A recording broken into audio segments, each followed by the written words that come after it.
Welcome, everybody, to the CrossFire podcast, where tonight's show may be the most exciting yet in 2018, and it's only February. So get excited, folks. A lot can go right, a lot can go wrong. We've had a lot of fun in the pre-show with just some havoc and mayhem going on behind the scenes. But yeah, let's get to it. Listen, we've got a full packed panel tonight.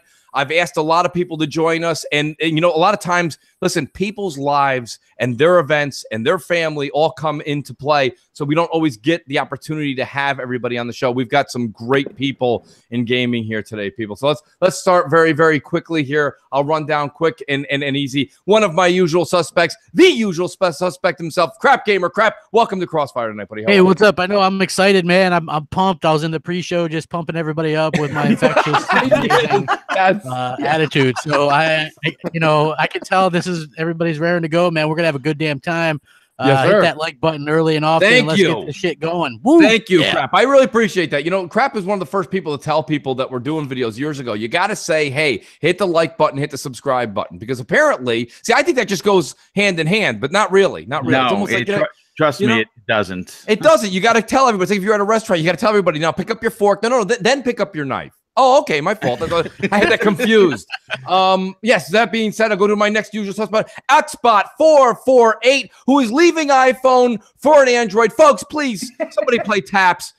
Xbot, welcome, buddy. That's How are a smart move on his part. We'll find out. What's going on, everybody? Yeah, I can't wait. Within the next couple weeks, I should upgrade from the phone I have now. But I wanted to use this time first to say hi to everybody. Yo, awesome panel. And I got to give a huge shout out to my boy, the Don. The Don. That ring. I am now an official owner of a limited edition Halo 3 Zune that he sent to me. So thank you, man. I really Damn, man. It pays off knowing the Don, man. Come on, Don. Pick it up, bro. Oh, dude, he also sent me a little more power for my computer, so I'll be able to do some more things for the next podcast as well. So, that's nice too, man. Hell yeah. Well, shout out to that guy, man. Thank God for the Don. Thank God for the Don. And Don, if you're listening, my gift that I'd like that's a little cheaper is just a year Game Pass. So send that code over whenever you can. It's only Thank like you, $60 Don. right now, man. I know. That's a great price. Apologize, Don. Can't really argue. Yeah, right now everyone's gonna be mooching off Don the rest of the night. Next usual suspect, Signore Bombastic Boom. What's going on, buddy? Welcome to Crossfire tonight. How are you? It is going to be an absolutely fantastic night. We have an amazing panel, and you know what? We actually have something to talk about. We do. We have a lot of things going on. And you know what's great about tonight's subjects is it's not just news related and we're just going to sit down and barrel into the facts. A lot of tonight's going to come down to people's opinions. And realistically, I kind of want to open up and listen to what people got to say. I have my opinion. I think I know how I'm moving forward, but I'm being interested to see how everybody on this panel kind of attacks those. So boom, good point. And you know, a usual suspect, he is to be known as Alan Walsh, fullthrottle.com. Alan, welcome back to the show again tonight. And how are you this evening? I'm doing very well. Thanks again for having me. I think a bit of a slower news week this week, but wow, you know, there's still so much to talk about. There's going to be a lot of opinions, and we've got a fantastic panel here. So drop a like on the podcast because things are going to get heated, I think. Well, I'm 100% Italian, so I can speak for the next guy. He can't right now. He's got a family member on the phone with him. I'll speak for Clowns. Clowns is going to be joining us momentarily. Like I said, he's got some family over, so he asked me to do it. Hey, Paisan! Crap Gamer, where's my calzone? My calzone, yeah. Where'd it go? Give it back. I'm a four guys with quarters. I'm a four guys with quarters. I like how you added like a vowel at the end of quarters. I'm a four guys with quarters. So yeah, Clowns will be joining us soon. I'll get to my special guest now. The first is from Console Corner. You guys know him. He's very opinionated on Twitter. Magic Mike. Mike, welcome to the show tonight, buddy. Thanks for coming out. Hey, thank you so much for having me. I always love being on the show here, and I want to thank everybody that's watching us now and watching the replay later on. It's going to be a great show, lots of stuff to talk about. I don't want to take up too much time because we have this huge, amazing panel tonight, and it's going to be awesome. Thank you, Mike. I appreciate it. Next, we have Avers from G4G Media. Avers, welcome back, buddy. Your show has literally caught fire, so it's really kind of an honor. I know you've done your rounds, which is a great thing to do. You've kind of hit a lot of different podcasts to get your name out there, and people are loving your work. So thanks for being here tonight. Really appreciate your time. Thank you. Yeah, fantastic panel tonight. Basically, the Avengers of podcasting on tonight. And special shout out to Crap for getting us so pumped in the pre-show. Let's get it. That's right. I like that. That'll be our theme tonight. I'm Ray Lewis Jr., guys. I was giving this hell of a speech. You guys missed it, man. It was crazy. We were all huddled around doing that little chant left and right. Like, one chance, yeah. Let's do it. We got one chance. Let's do it. Let's do it, man. Woo. Such a good cheerleader. And our big guest here tonight. It's great to have him back on the show. Jez, welcome back. You're currently over in England, I believe. Correct me if I'm wrong, and you'll be heading back to Germany. He's in Europe. Well, he's in Europe. Yes, he is in Europe. This is true, folks. Jez, welcome back to the show, bro. It's always good to have you. Yeah, man. Just been to Rare Studios. That's why I'm in the UK. It's cool to be back. What'd you see there, Jez? Yeah, why don't you tell us Jez is like nothing. You saw Connect Sports Rivals too, right? That's great. That's what people want to know. It's awesome. No, we have a great thing tonight. I kind of want to jump right into it because we have a 45-minute intro show on this show, folks. So let's get right into it. This is kind of the thing, and I thought using maybe, and I believe it's Shakespeare. If it's not, somebody correct me in the chat. But to remake or to not remake the video games. You can only remake games that are apparently godly or godlike. So you got to keep that in mind. Well, not only godlike, but maybe only on one console, right? You can only remake them on one. Right. There is only one console. There's PlayStation 4, and then there's everything else. This is true. This is true. So this is like the big debate, right? Crap. I mean, people were talking about this, and your whole thing, and I like the position you took on it. You're saying, look, when Xbox came out and Mike Ibarra, dropped the mic, and he said, we've got back compat games, and this is the way that we're seeing the future go. We want to. It's a consumer friendly move.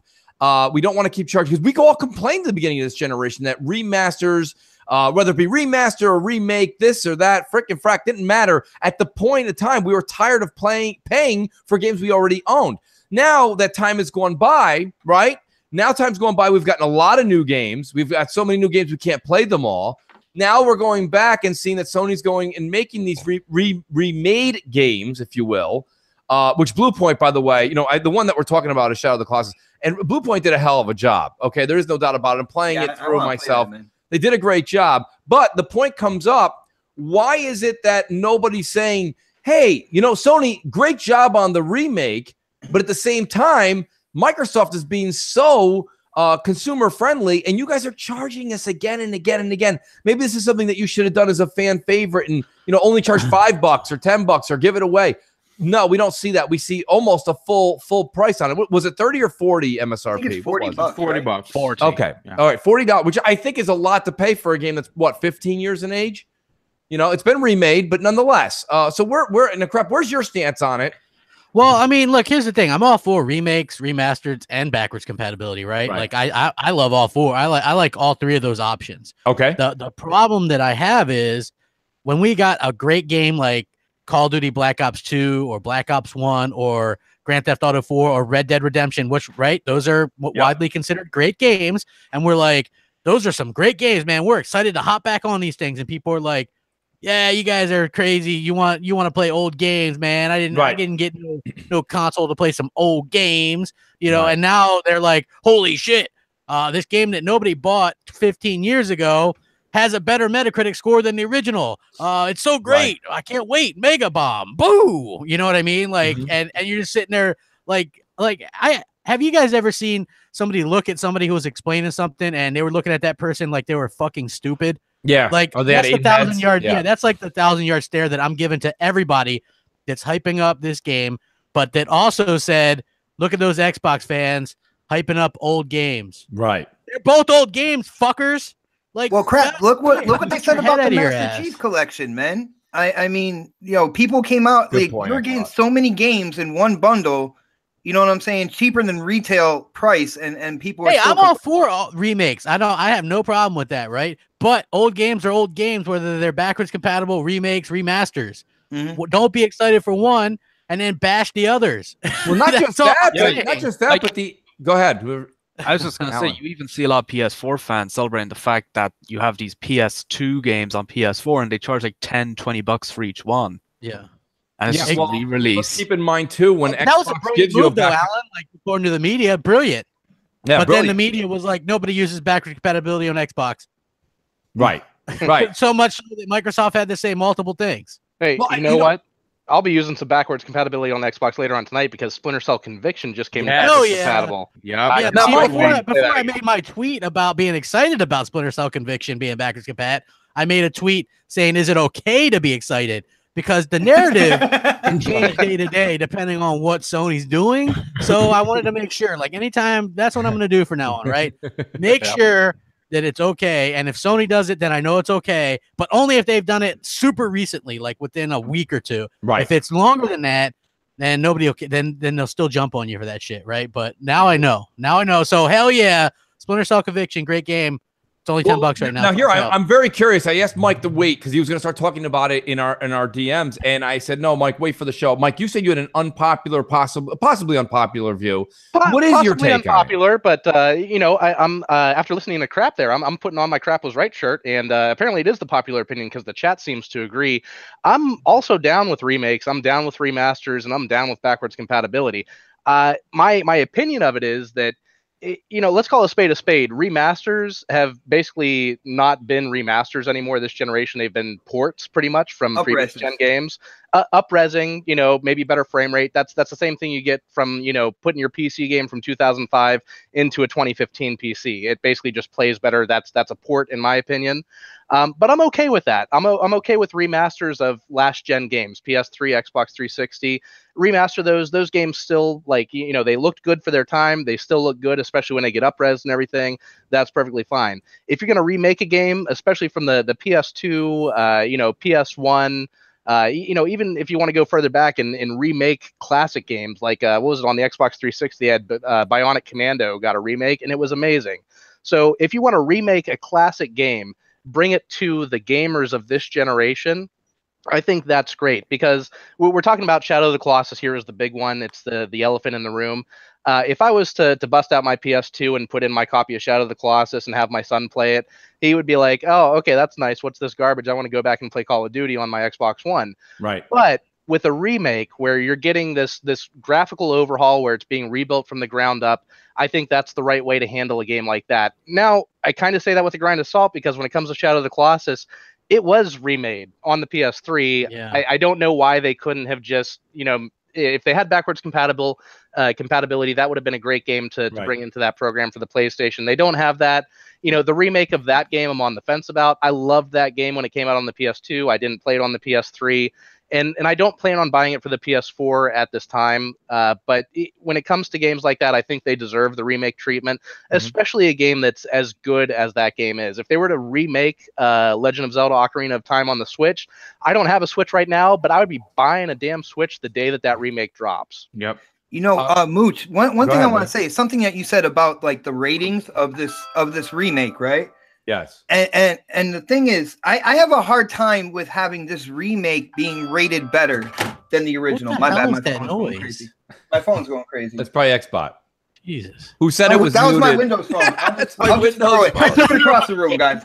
But my whole thing is to get a higher rating, like the original one, I feel like the original one had more innovation and everything kind of put behind it to make it run the way it is. The remake, I have a hard time with it being rated more. Now, I want to play this game. I want people in the chat and people who watch this show. I want to play this game. I'm a little iffy about the $40 price tag. If they had it, if it had come out at $30, I would have been like all aboard right off the bat. I never played this game, but when it comes down to it, yeah, the graphical overhaul is great. All the God rays and this and that and the textures look great. But at the end of the day, it's still the same dead world except for your character and the Colossus. Right now. I'm going to wait to give my opinion until the end. Jez, I see Jez is on mute. He may be doing something. Jez, if you can answer, I do want to get your opinion on it when you get a chance. What about you, Boom? Or Jez, are you here? Jez yeah, I'm here. Jez, what's your... I was just eating cookies, man. No, that's all right. You can eat on there. No, I'm eating cookies. It's all right. They hear me having a sip of the ice cubes flailing back and forth in the glass. Here's my thing, Jess. Where do you stand on the three of them, right? So there's remake, remaster, and back compat. And there is something to be said here where it's almost like there's a double standard, right? Where Xbox again gets bashed initially, and even I believe it was Jim Ryan, or if I'm saying it wrong, one of the executive vice presidents of Sony in Europe had said nobody wants to play older games. But here we are again seeing them remake an older game. Where are you hearing this, and maybe from the journalism side? Where do you guys stand? I haven't really been following this story that much because I don't cover PlayStation. Don't have interest in PlayStation. I didn't even know Shadow of the Colossus was being remade. Everyone was arguing about it on Twitter. But I agree with everyone's points in the chat. Like, remakes are nice, and like you say, nostalgia is a hell of a drug. And you've got to appreciate that a lot of these journalists that are really bigging up this game are sort of reliving their teenage years through these kind of remakes, and that's where Xbox has always had this disadvantage. They don't have that generation, right? That generation who were playing the OG Xbox, because it wasn't that long ago, really. No, there's not as much of a nostalgic attachment to the OG Xbox as there is with the PlayStation 1 or the PlayStation 2. So a lot of these journalists who are sort of hovering around 40 now, they're sort of reliving the happy years before all the stress and the adulting and the debts and the and the divorces and all that sort of stuff. And it's like, You're right. I really love this old game now because it reminds me of happier times before the Prozac and all that sort of stuff. Yeah. No, I agree with you. I feel the same way as these journalists, though. But I love nostalgia too, I understand where they're coming from. The only thing that I agree with everything you said, Jez, but the only thing I disagree with was the comparison that Xbox doesn't have that background, because Shadow of the Colossus, that's the big remake we're talking about right now. Right. That game came out well after the OG Xbox dropped. Sure, maybe, but we all know. Do we want to compare install bases? Right. Yeah. I think what he's saying, Mike, basically is, and this goes for me too, and I think Trap was saying it too on another show. Like I was a big PS2 fan. I loved the PlayStation 2. I mean, that was where I was parked as far as a gamer was concerned during that era for the most part. And then the 360 is where I kind of started to make that turn. And it wasn't even the day 360 came out. It was a few years later, more when Gears came out. And I was the same way. I had an OG Xbox, but I only had like 3 games for it, I think. I was a PS2 kid as well. And I think like even if people did have Xboxes, especially in Europe, Xbox just wasn't that big back then. Well, and Xbox was more popular with the older gamers during that time frame as well. Yeah, maybe. And it's nostalgia, man. It really is. And I think stronger with PlayStation. That's just a fact. It is, and I think you've said this before on the show, Jez, so you reiterated it today, and I'm kind of glad because a lot of different people are kind of tuning in now, and that is the fact that a lot of these people that you see that are game journalists, and it's funny, people are always like, how can you be 30-something and actually comment on games? Well, that actually just means that we've been playing a lot more than the younger folks, and a lot of these people you see at IGN that are like, maybe they're behind the camera, or they're the senior producers, the senior editors. They are 40, guys. They're between 35 and 45 years of age. That's what they are. And that's where you're seeing what Jez is talking about, is that's where this influence is coming from. They played PlayStation. Now, the only thing where I shake my head a bit is I'm agreeing with Jez, and I'm agreeing with those folks that are older. I was a PS2 kid too. But then I just found myself, this is opinion, right? I found something better. I liked where Xbox took the online. And I've always said this, the debate continuously comes up every 6 months of single player versus multiplayer. And it's not always just a black and white or versus, okay? Multiplayer, I think, is predominantly better on the Xbox. And that's how, as I grew as a gamer, I grew more towards the social aspect and playing online, whether it be not Call of Duty that you guys all think of today being like, Call of Duty is so casual. I mean, Call of Duty back in the day, call it what you wanted it in 07, 08, 09. That was some great stuff. That was like what brought so many people together. And PlayStation just didn't have that grouping, that online social factor that I really, really started to grow into. And I still think to this day, Call of Duty, I was playing Halo, man. Well, absolutely, you were, and then that's the only difference between us, Xbox. And don't get me wrong, I have a fondness and an appreciation for Halo. I really do. But when I look at like a quick Twitch style shooter, I still prefer, if you just say, hey, any run-of-the-mill night, which game would you rather play? I sometimes on a versus will pick Call of Duty only because I'm used to that. But Halo is by far the better story, the better this, the better that, the better developer, in my opinion, because you have that base and you have a better fan base, a community. But nonetheless, I think what Jez is saying, that's where we all got to come from.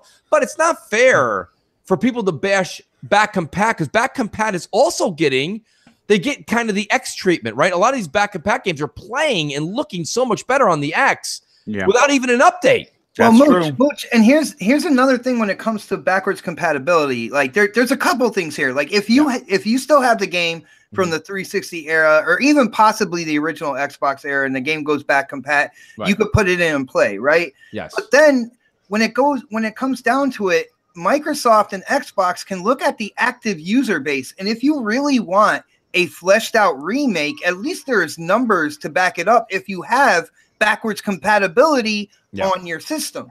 Yep. See what I'm saying? So I do agree with you. You can definitely pick and choose which games you want to do an actual remake for, and have a bunch of people, get hyped for it with having backwards compatibility on your system, man. No, I totally agree. And I want to get a different perspective. I want to get a couple people in here. And I'm sorry, we usually don't do a roundtable discussion on CrossFire, but with everybody being so great on the panel, we are kind of going person by person. I want to hear Avers and Boom. Avers, where is it that you stand on the three? I mean, how do you care, or you don't care? Does it interest you at all? I think obviously all three of them have value, as pretty much everybody has said. No one's going to balk at any of the three necessarily. For me, back compat is the most valuable, simply because I already paid for it a long time ago, and I can just load it up anytime I want, since I own all those games, and I've been supporting all these games every generation since the OG Xbox and the PS2 era. So obviously that's a great value. They're not having to pay for it again. Totally see that argument. What I think is kind of funny is a lot of these people that have been arguing about it on Twitter were pretty anti-remake and remaster at the beginning of this generation, and now they're all about that now that they have Shadow of Colossus. So that's kind of funny to me. What I'd like to see instead of Shadow from Sony is more new IP. I'd like to see more of that. I feel like it's been a dry 3 or 4 years for Sony. Bring me the new IP instead. Okay, no, that's fair. Boom, how about you? What's your take on this kind of? Well, obviously, I agree with Avers. I think they all have a value. There's no doubt about it. Personally, I am all about, as a matter of fact, Colt Eastwood, who's I'm a good friend with, and obviously most people on the panel know who he is. Absolutely. Had sent out a tweet that he would love to see Crackdown 1 and 2 as backward compatibility. And then I followed suit and said, you know what? How about releasing an HD version with new achievements and put it out there as a 2-game package? I would gladly spend the money. You know what? Go full-blown remake on them, man. Well, we have 3, so we don't need a remake per se, but an HD version would be great. Now, I would love to see a remaster, if you will, on several games. First of all, it's almost a crying shame that Mass Effect didn't get one, because I would gladly play all 3 of those games again. Right. They still look really great, though. Yeah, but you know what? I wouldn't mind them going in and doing some work. I mean, obviously Andromeda was a nightmare, so for them to get some money back, they could easily go put some work into the Mass Effect series and then re-release it. And obviously it would sell like hotcakes, because that is a fantastic series. Dead Space is another series. You want something? You don't want to do all 3? I get it. Go back, go into 1, and do a full-on remake of the game, and you'll get my $60. Guaranteed. Would you rather them remake Dead Space 1 right now, or give you a brand new Dead Space game in that series? Brand new. Well, brand new. Yeah, the problem. See, it's an easy answer to say yes. I'd love a new Dead Space, but the problem is that it got really long in the tooth towards the end of 3. A reboot would be perfect. Yeah, a reboot would be fine, but I would honestly just love a remaster or a remake of 1. Give me 1 and remake it from the ground up. In the same way they just did Shadow of the Colossus, and I'll pay a full $60 for that. I won't even think twice. Does anyone else on the panel agree? I got to disagree with that one, because we got Dead Space 1 and back compat, and I mean, it still runs and looks great. It still gives you all the same scares and everything. Yeah. I think from last gen games, backwards compatibility is the way to go. If we're talking, whatever the next generation console is, by then I think, Dead Space would warrant a remake. But this generation, I think just having it in backwards compatibility, I think that's fine. I'm not missing out on anything. Well, listen, I waited. I wanted to give my opinion on this, guys. This is something that, like, I think we should take into consideration. I've been playing Shadow of the Colossus. Here's the thing: they made the game look prettier. Okay, they certainly did. The game looks like it's 2018, but the game plays like it's 15 years old. Yep. And listen, you can say whatever you want, but when it comes down to it, no matter how beautiful the screen looks, and it does, when I'm playing that game, I feel like I'm playing an older game. When you hop on the horse and you press triangle, you have to continuously press triangle and then press up. And then they say to press back on the left analog stick to hold the horse. But you're almost pulling the left analog stick out of the controller and the horse is not stopping. And it just reminds you of this is how gaming was back then. So I'm not actually making fun of the game itself. This was the game, folks. And a lot of times, let's just take my slogan and kind of roll with it a little bit further. Nostalgia is a hell of a drug. The reason that it is when we hear these games are being remade or even coming back on back compat, and we're like, I got to have it. I got to play it. I got to have it. Sometimes I got to say to you guys, unless it's something that you played 15 times and you know for a fact it is a game that you want to go back and play the 16th time, I'm asking you guys, maybe sometimes these games are better left in your memory and enjoying them for how you remembered them in your youth, because I have gone back now and played many games that I played 10, 15 years ago, and they're just, they don't ruin the game, but they ruin the game. Okay? Yes, absolutely. I have to point out that it's kind of funny that so many people are loving this game and like, man, it's such a classic, and the game sold like poo. Originally, I'm just being honest. The game sold like straight shit. Nobody played this game. Nobody bought this game when it came out. So it's the same situation with Shenmue, right? Everybody's like Shenmue 1 and 2, Shenmue 1 and 2. I did not like Shenmue, man. And like combined, I think more people, probably were at the parade watching the Philadelphia Eagles hoist that trophy. Then bought the first or second Shenmue combined. So, those games are sounding like complete shit, and people are just like. Do you think that this game is going to outsell Hellblade? Shadow? Hellblade did piss poor. Only did what, 500,000? I think that's what I'm saying. It's a new IP. Yeah, People aren't even buying the new IP, and they're talking about this game. I mean, you know what? I'll say it will, only because of the Japanese sales on this, not because of the North American sales. I think the North American sales would be quite low. I think that the Japanese sales, that's a market that Microsoft doesn't have. It saves Sony on a lot of games, like where they're like Nier Automata did 1.5 million, and then you look at the Japanese sales and it's 1 million. Right? Mr. 100's in the chat crap. First thing he said was that makes a lot of sense. Is he goes, a lot of people in this country, in North America, they're going to Redbox that. Yeah, why wouldn't you? It's like a 10-hour game, right? Great point, 100. Yeah, no, I agree. Like, I mean, that's what I'm saying. And that's fine. You only got 9 hours and 45 minutes to go on that, Mooch. I know, right? What did you give me? Crap, 10 hours. Yeah. Listen, my whole thing is this. I really, really think that sometimes, and I'm not just picking on Shadow of the Colossus, there's a lot of these games that have all come back. And the only game, and Xbot, you're going to love this. You might even stand up and clap the rest of the show. Master Chief Collection was the only game that was remade that I went back or remastered. Certain part of it was remastered. Halo 2 was remade. And I absolutely loved going back and playing all of those. There you go. But there was something that they did to it that made it, because Crap made a good point. They made it so you could press Y, or I can't remember what the button was actually, and you would, or select button. Select button, and you'd be able to see what the 2001 version looked like, and then you could see what the 2014 version looked like. And that's what kind of brought you back and forth. But as I'm playing Shadow of the Colossus, I'm finding that the mechanics are still very raw. And again, it's not, you can't blame Blue Point. They're not going to recreate the wheel. That's the game. Well, so, they're not going to go ahead, Xbot. I was just saying, Mooch, with the Master Chief Collection, you got to admit that has to be one of the best deals of this generation. It's still one of the best. Even with the online and what happened, at the launch of that collection. That's not even a game. It's a collection of games. I forget how much it was, like what, $40 or so. Yeah. When it first came out, it wasn't even a standard retail price. You get all those games. You get them running better, looking better. You get the complete anniversary of Halo 2, and yet people bash that and they're praising Shadow of the Colossus. Like, it makes no sense, man. Yeah, because it's that double standard that launch. That's what a lot of people bashed it for. But like, those 4 campaigns alone and the ability to play that privately with your friends across all the different multiplayer maps. There was over 100 maps in this thing.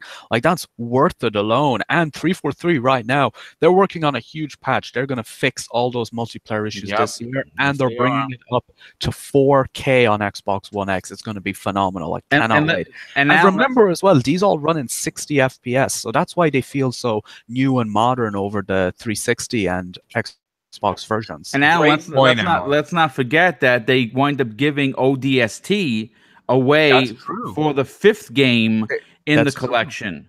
That's true. They also gave people free gold membership and everything over. Yes, and they also gave the 360 version of Halo 3 the Xbox One X treatment, and I mean that game that stands up to current games today with just even the slight adjustments that they made, where they just made things a little bit sharper. They added in some motion blur, and they added in some bloom type effects to the lighting. Okay, they even added HDR lighting as well. Let me bring this up to the panel. I want to hear everybody's opinion on this. And shout out to AJ in the chat for bringing this up. I appreciate that, AJ. This is a great question. How do you think, who did it best? Okay, Nathan Drake collection, Master Chief collection.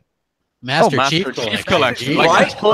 Yeah, that's not even close. No, are you kidding me? Nathan Drake collection agreed. Was like that was something that they slapped together. Yes, it was. Just because they had nothing. Because remember, Uncharted 4 got delayed again. And so they didn't have anything for the holiday, and they even cut out the multiplayer on that. Yeah, you know what I mean. And they made it like the way that Uncharted collection was done is it was done as like 3 separate games, whereas with Master Chief Collection they weaved it all together under the one UI, the one interface. It all acted as one game with multiple like engines and everything. Well, you know what I also want to bring up that Crap actually said, and it's unfortunately it's a wait and see what's gonna happen.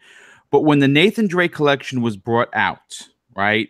Crap said it was as an apology, right, for the delay of a game that was announced. Typical Sony, they delay a game. Uncharted 4 was delayed. So now we know for an absolute fact that they're hard at work at the 4K update, and it's not just going to be a coat of paint. I mean, they're going in and changing loads of things based on their recent post that I did a story on my channel. They just did a letter to the community explaining everything that's going on. I really believe this is what's going to be their apology is, hey, listen, Halo 6 is not coming out this year, but we got this for you. Watch how the media turns on them. Right. Oh, Halo 6 delayed, and they're giving this garbage. You're going to see, because if you remember when this came out, Sony, they're for the fans. They're putting out this collection because they're sorry that they're trying to make Uncharted 4 the greatest game ever, and it's a great game. There's no doubt about it. But you're going to see there's going to be two tails of the coin when this happens. We'll see it. Nobody else will. Yes. Right. Yes. Yeah. Nobody else. No. Yeah. We're the only people that have the They Live glasses on. Yeah. Thank you. Thank you for everybody over 30. Listen. Real quick. We're chewing some bubble gum. We're all out of bubble gum. Listen, here's the thing. So I want to kind of, Boom gave me a great setup with the media. So the media, everybody, is back doing their thing. And, again, unless you do have these glasses on and see what we see, super sampling was a thing, right? It was a thing. Yes. It was a thing that Microsoft right now. Right. But Microsoft talked about it. And when Microsoft talked about it and said how great the X would be for people without 4K TVs, and they talked about it all E3 week. Okay. And Jez and Alan were there. Okay. They heard them saying it all week long. And the first thing when the hands were raised from IGN, yes, IGN, what do you have to say? My question for you, Phil, is what about me? What about me? I don't have a 4K TV. Okay. We're not going 4K. We're not doing that, Phil. And Phil was like, well, that's okay. We've got super sampling in there. It's going to make it look outstanding. You're going to get textures, this, that, blah, blah, blah on your 1080p TV. The games will look better like you've never seen before. It'll be a reason you want it. That's horseshit, Phil.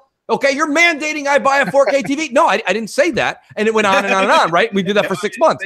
Now, exactly. So now you've got all these people at IGN being like, praise the Lord. PS4 Pro has super sampling. It's all great now. Everything's great. You don't need a 4K TV. You can go get a 10. You can keep your 1080p TV and enjoy your PS4 Pro. Isn't that great? Isn't it wonderful, folks? He's done it again, folks. Holy crap. There's still a problem, guys. What's Yeah, that, well, Xbox? The Pro is basically an up-res machine. So yeah, you're gonna get Exactly. a little more clarity on your HD, but it's going to be nothing compared to the X, where you're actually seeing the improvement in lighting and textures and everything like that on your HD TV. You hit the nail on the head there, Xbot. That is so true. And in fact, on the screen where you can enable the super sampling for the PS4 Pro, it even says that this is possibly going to impact the performance of the game, i.e. the frame rate.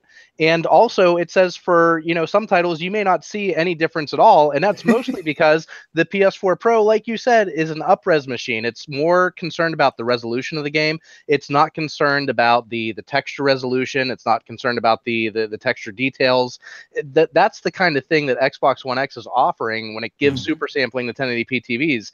When it comes to the PS4 Pro, I mean, it's basically if you're super sampling a game from 1440p down to 1080p, it's just kind of like improving the anti-aliasing, which again, the Xbox One X is automatically going to do to games that aren't even enhanced for the Xbox One X.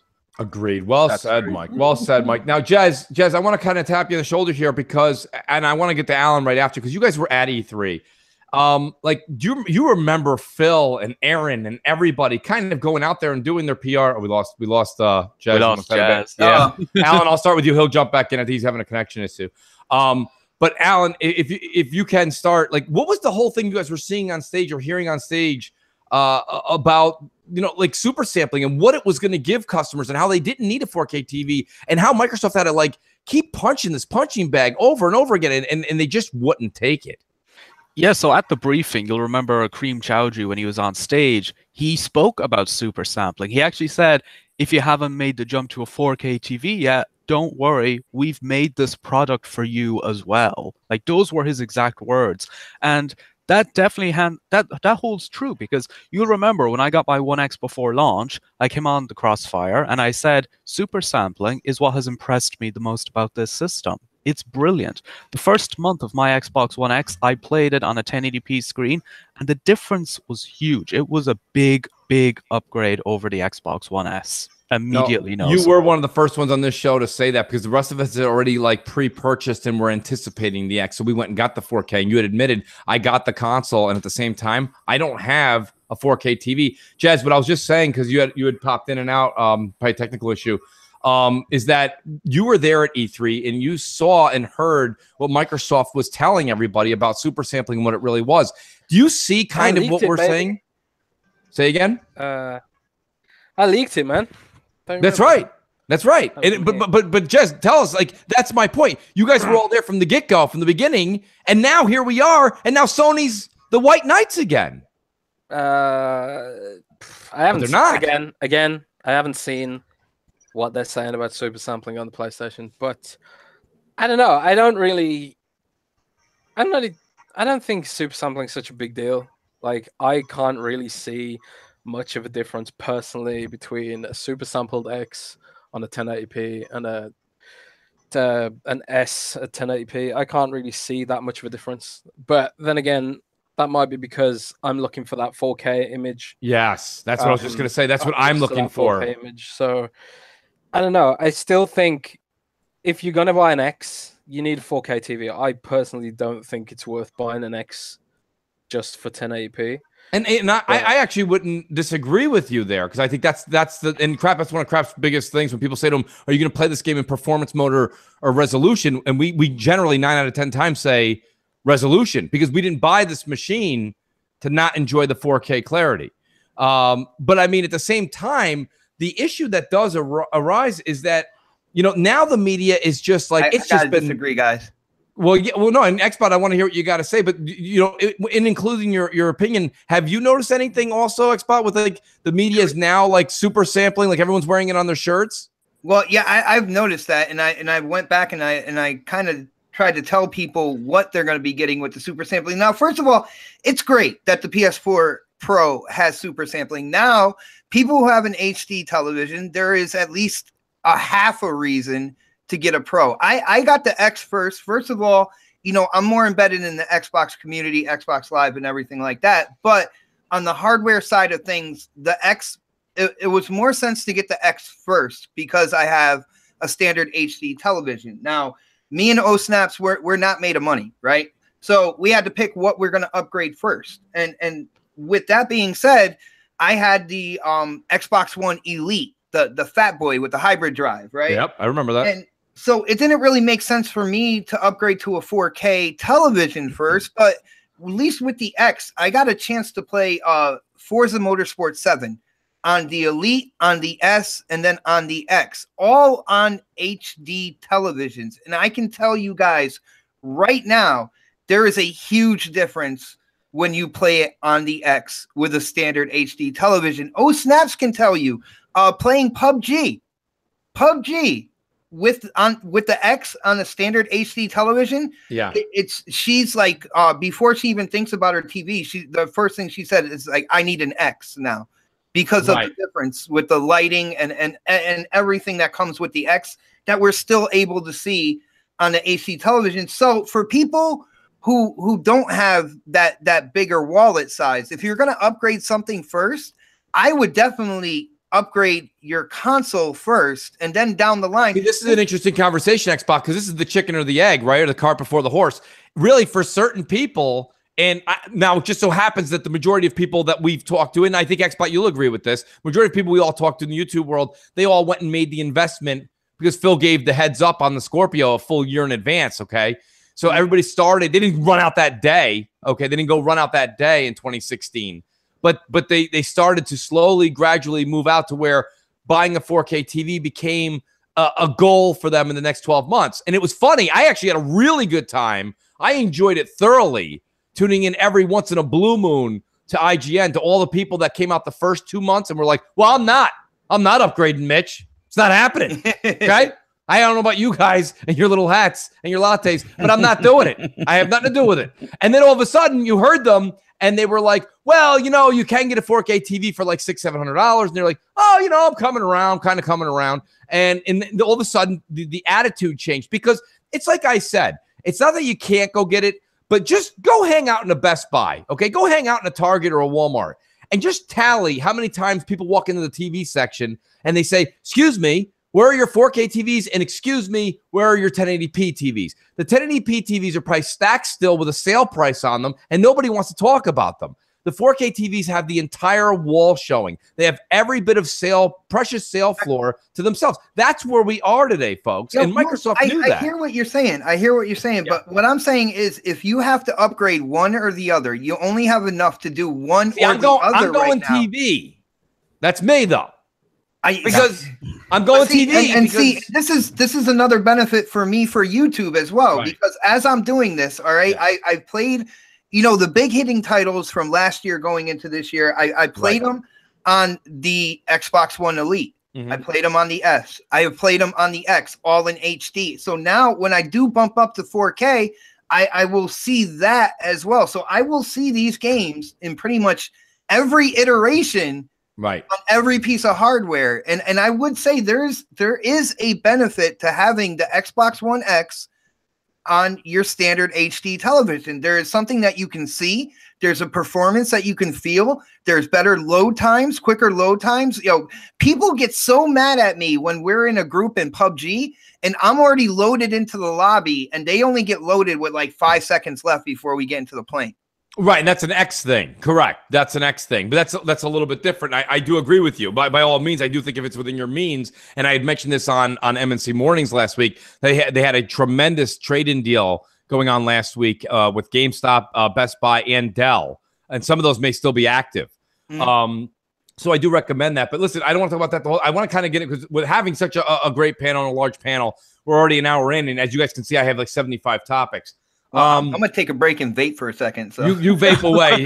That, by the way, everybody, that's Darth Bot, folks. Darth Bot. I've been good tonight. You have been very good. I want to get into Red Dead Redemption 2 coming out with the latest rumor and leak that they're going to have a battle royale mode. And here's me. I heard that, and I'm like, there's no doubt that Rockstar's going to make one hell of an anything, right? No matter what they do, it's always good. So are they going to make a good battle royale mode? Of course they are. But for me personally, when I think of Red Dead Redemption, I don't think multiplayer. Yeah, I don't. That's not why I'm buying that particular game. And I think a lot of people. I understand. I'm in the minority on this panel, But when I buy Call of Duty, I think multiplayer, not campaign. That's a me problem, apparently. But I mean, when I think Red Dead 2, I'm thinking I don't really care if you have a battle royale mode. But anyways, so what do you guys think? Is this something that Red Dead had to do, or are they just trying to play, with the Joneses and keeping up? They've got Grand Theft Auto Online, so they're just going to create something to, do that with Red Dead and make all that money. They are making Red Dead Redemption Online, so they don't even need to make a Grand Theft Auto 6. That's at 95 is at 90 million copies and makes the most money. They sell about 5 million every quarter. Yeah, so I mean that's crazy when you think about it. I would just drop the mic at that point. You know what I mean? Like Grand Theft Auto Online, though, guys, explain this to me like I'm 6 years old, real quick, because I got to be honest with you. I played it for a while when it first came out. It was a buggy mess when it first came out, but nonetheless, now it's better. And people are playing it. Crap, you're right, and they're buying stuff hand over fist. They're going nuts with it. But really, it's just an online chaos, isn't it? Isn't it just online chaos? Like, there's two missions, like build a track, and the missions are there, but there's not many. Well, Mooch, you can make a private server that's just you and your friends. If you want to go in and just do kind of like the missions and stuff like that, you could go in with just you and your friends and do them, and you don't have to deal with the other people that There's a guy pulling a tank with a helicopter, and the tank's just shooting everybody down and stuff like that. They give you options in GTA Online, man. Okay, no, that's a valid point. Boom. What about you, Boom? Do you see what I'm saying? Like, Red Dead doesn't necessarily, to me, need this. Doesn't mean it won't benefit from it. Well, the thing is this. First of all, when I think of Red Dead, I think of the incredible story that I'm going to play. Okay, and look, we like choices, right? This is the year of choices, right? Absolutely. Options are great. Year of options, yes. So the thing is this. I did a story on my channel about this, and the two modes that are interesting. They did say the battle royale mode. I honestly don't know how that would work. I mean, what are you guys going to jump off a train? You're going to parachute. You're going to jump out of a blimp. You would be dropped out of the sky on a horse. The Wright brothers will take care of you. I don't know, but the two modes that do make sense are Revive and Survive, which is supposed to be a team versus team. Now, here's the thing. If it's like a war kind of situation where it's like Fortnite, where it's 50v50, you can really get into some fun there. That's obviously the Revive and Survive. But the money grab is interesting because if it's like the heists that are on GTA 5, where you and your buddies have you have to rob a bank, you have to rob a train, you have to plan a heist, the whole Wild West rob a bank thing, it could be really fun. But again, I'm not buying Red Dead 2 for that. I'm buying Red Dead 2 because I want to put 100 hours into that world of the story. See, the part that bothers me about this news that broke and everybody kind of going crazy and flipping out over it is kind of the same thing with the super sampling. I'll tie them together a little bit here. Like, super sampling comes out on Microsoft. Sony does it. Glorious applause. PUBG comes out and people are like, I mean, like, because like the media was like, it's going to be a little buggy. It's not going to do so well. Might not really make it. It's a PC sensation. It's not a console thing. Rockstar's like, hey, we're going to do that. They're like, ticker tape parade. And it's like, okay, wait, I'm thinking to myself here, and that's a game that doesn't need it. So, I mean, I think that Battle Royale is going to be, this year is going to turn into the new TDM. I just want to say real quick, when it comes to Red Dead Redemption 2, now I told people I really don't like the whole cowboy thing and everything like that. But what interests me more than Battle Royale and for people who love like the original Red Dead Redemption is the online element. What Boom was saying, I feel like those are kind of like deathmatch type modes and stuff like that. And I think they're going to come out with the Red Dead Redemption Online, where it's basically a living world like GTA Online. Right. I'm interested to see how they do that because, they'll have the heists, robbing banks, robbing trains and stuff like that. I want to see that living world. I don't think they need that Battle Royale stuff because if they are making that living cowboy world, that should be more than enough, for everybody, man.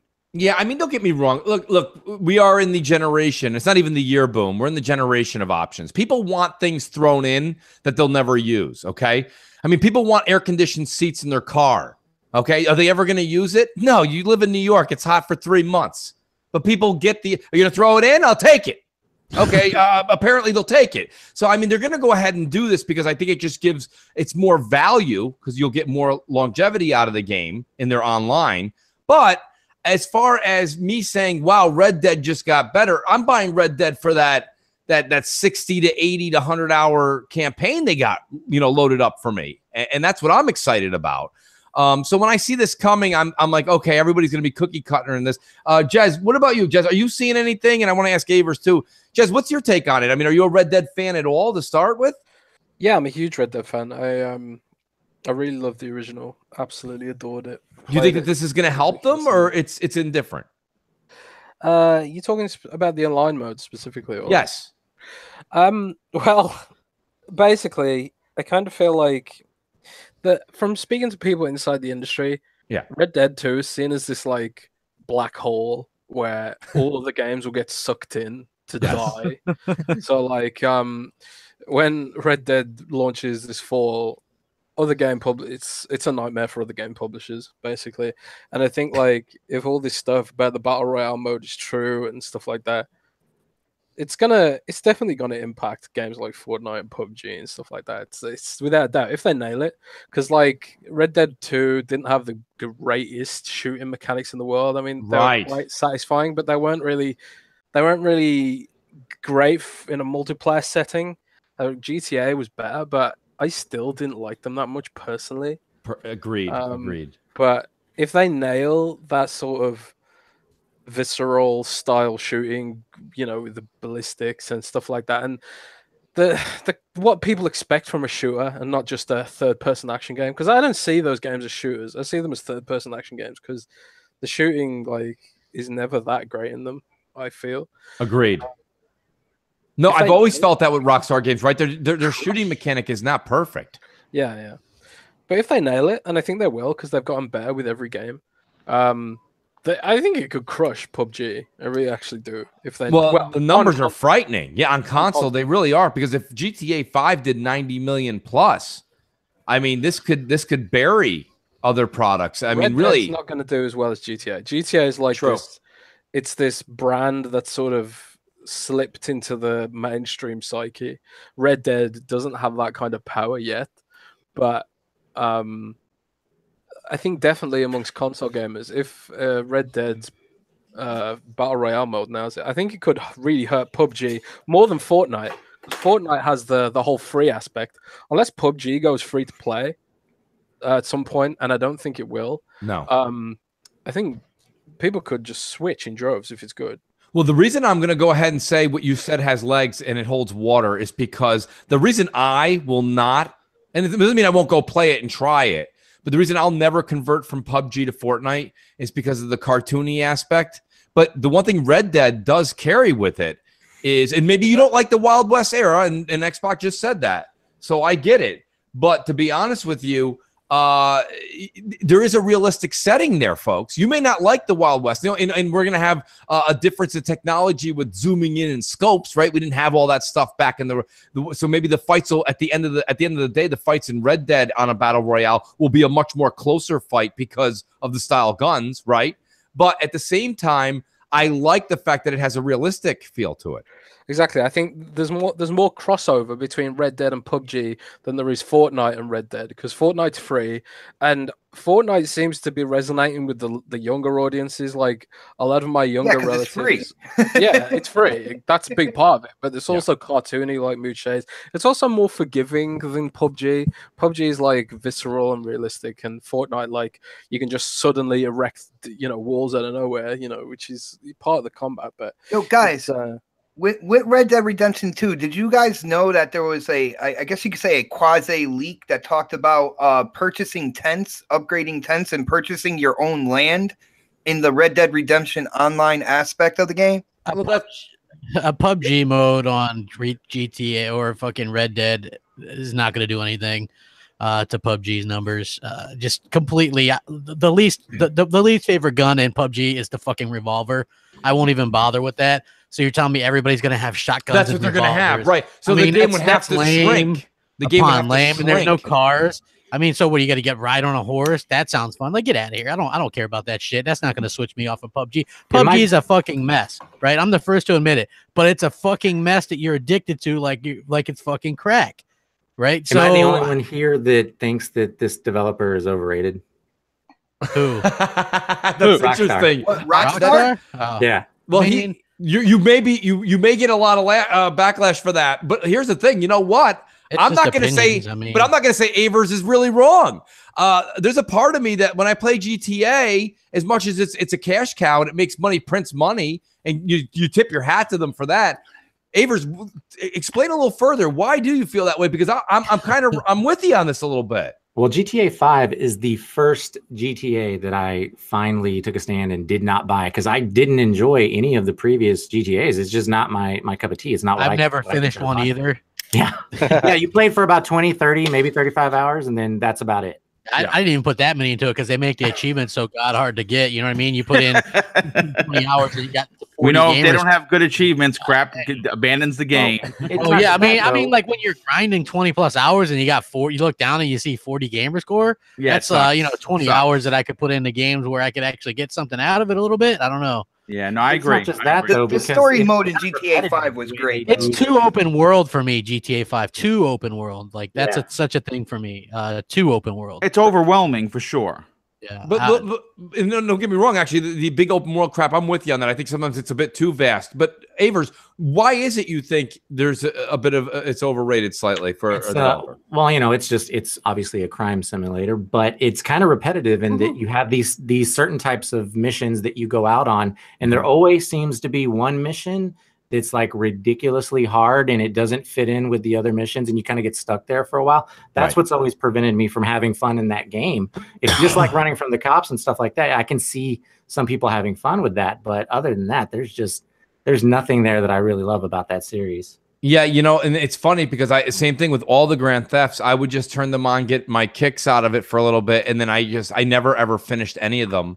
It didn't rope me in long enough because of the repetition. Also, I'll combine your repetition with crap's too large a vast array of map, because I would be on the way to a mission and then 3 other things would be going on like on my mini map, and I would pull over and you just kind of get taken. You do those things and then you're like, wow, I didn't even do anything tonight, and I spent 2 hours doing these minuscule nothings.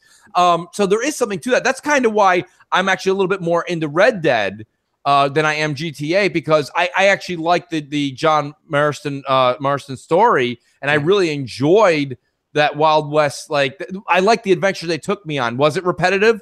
Yes, but I enjoyed that repetition more than this like now urban gangster thing, where they have it used to start with like the Italian mob and this and that and this, and now it's like just the 3 guys, the 3 amigos that are just kind of running around, and they had like Trevor and Mike and so, and it was like, after doing it for about 20 hours, it did lose me.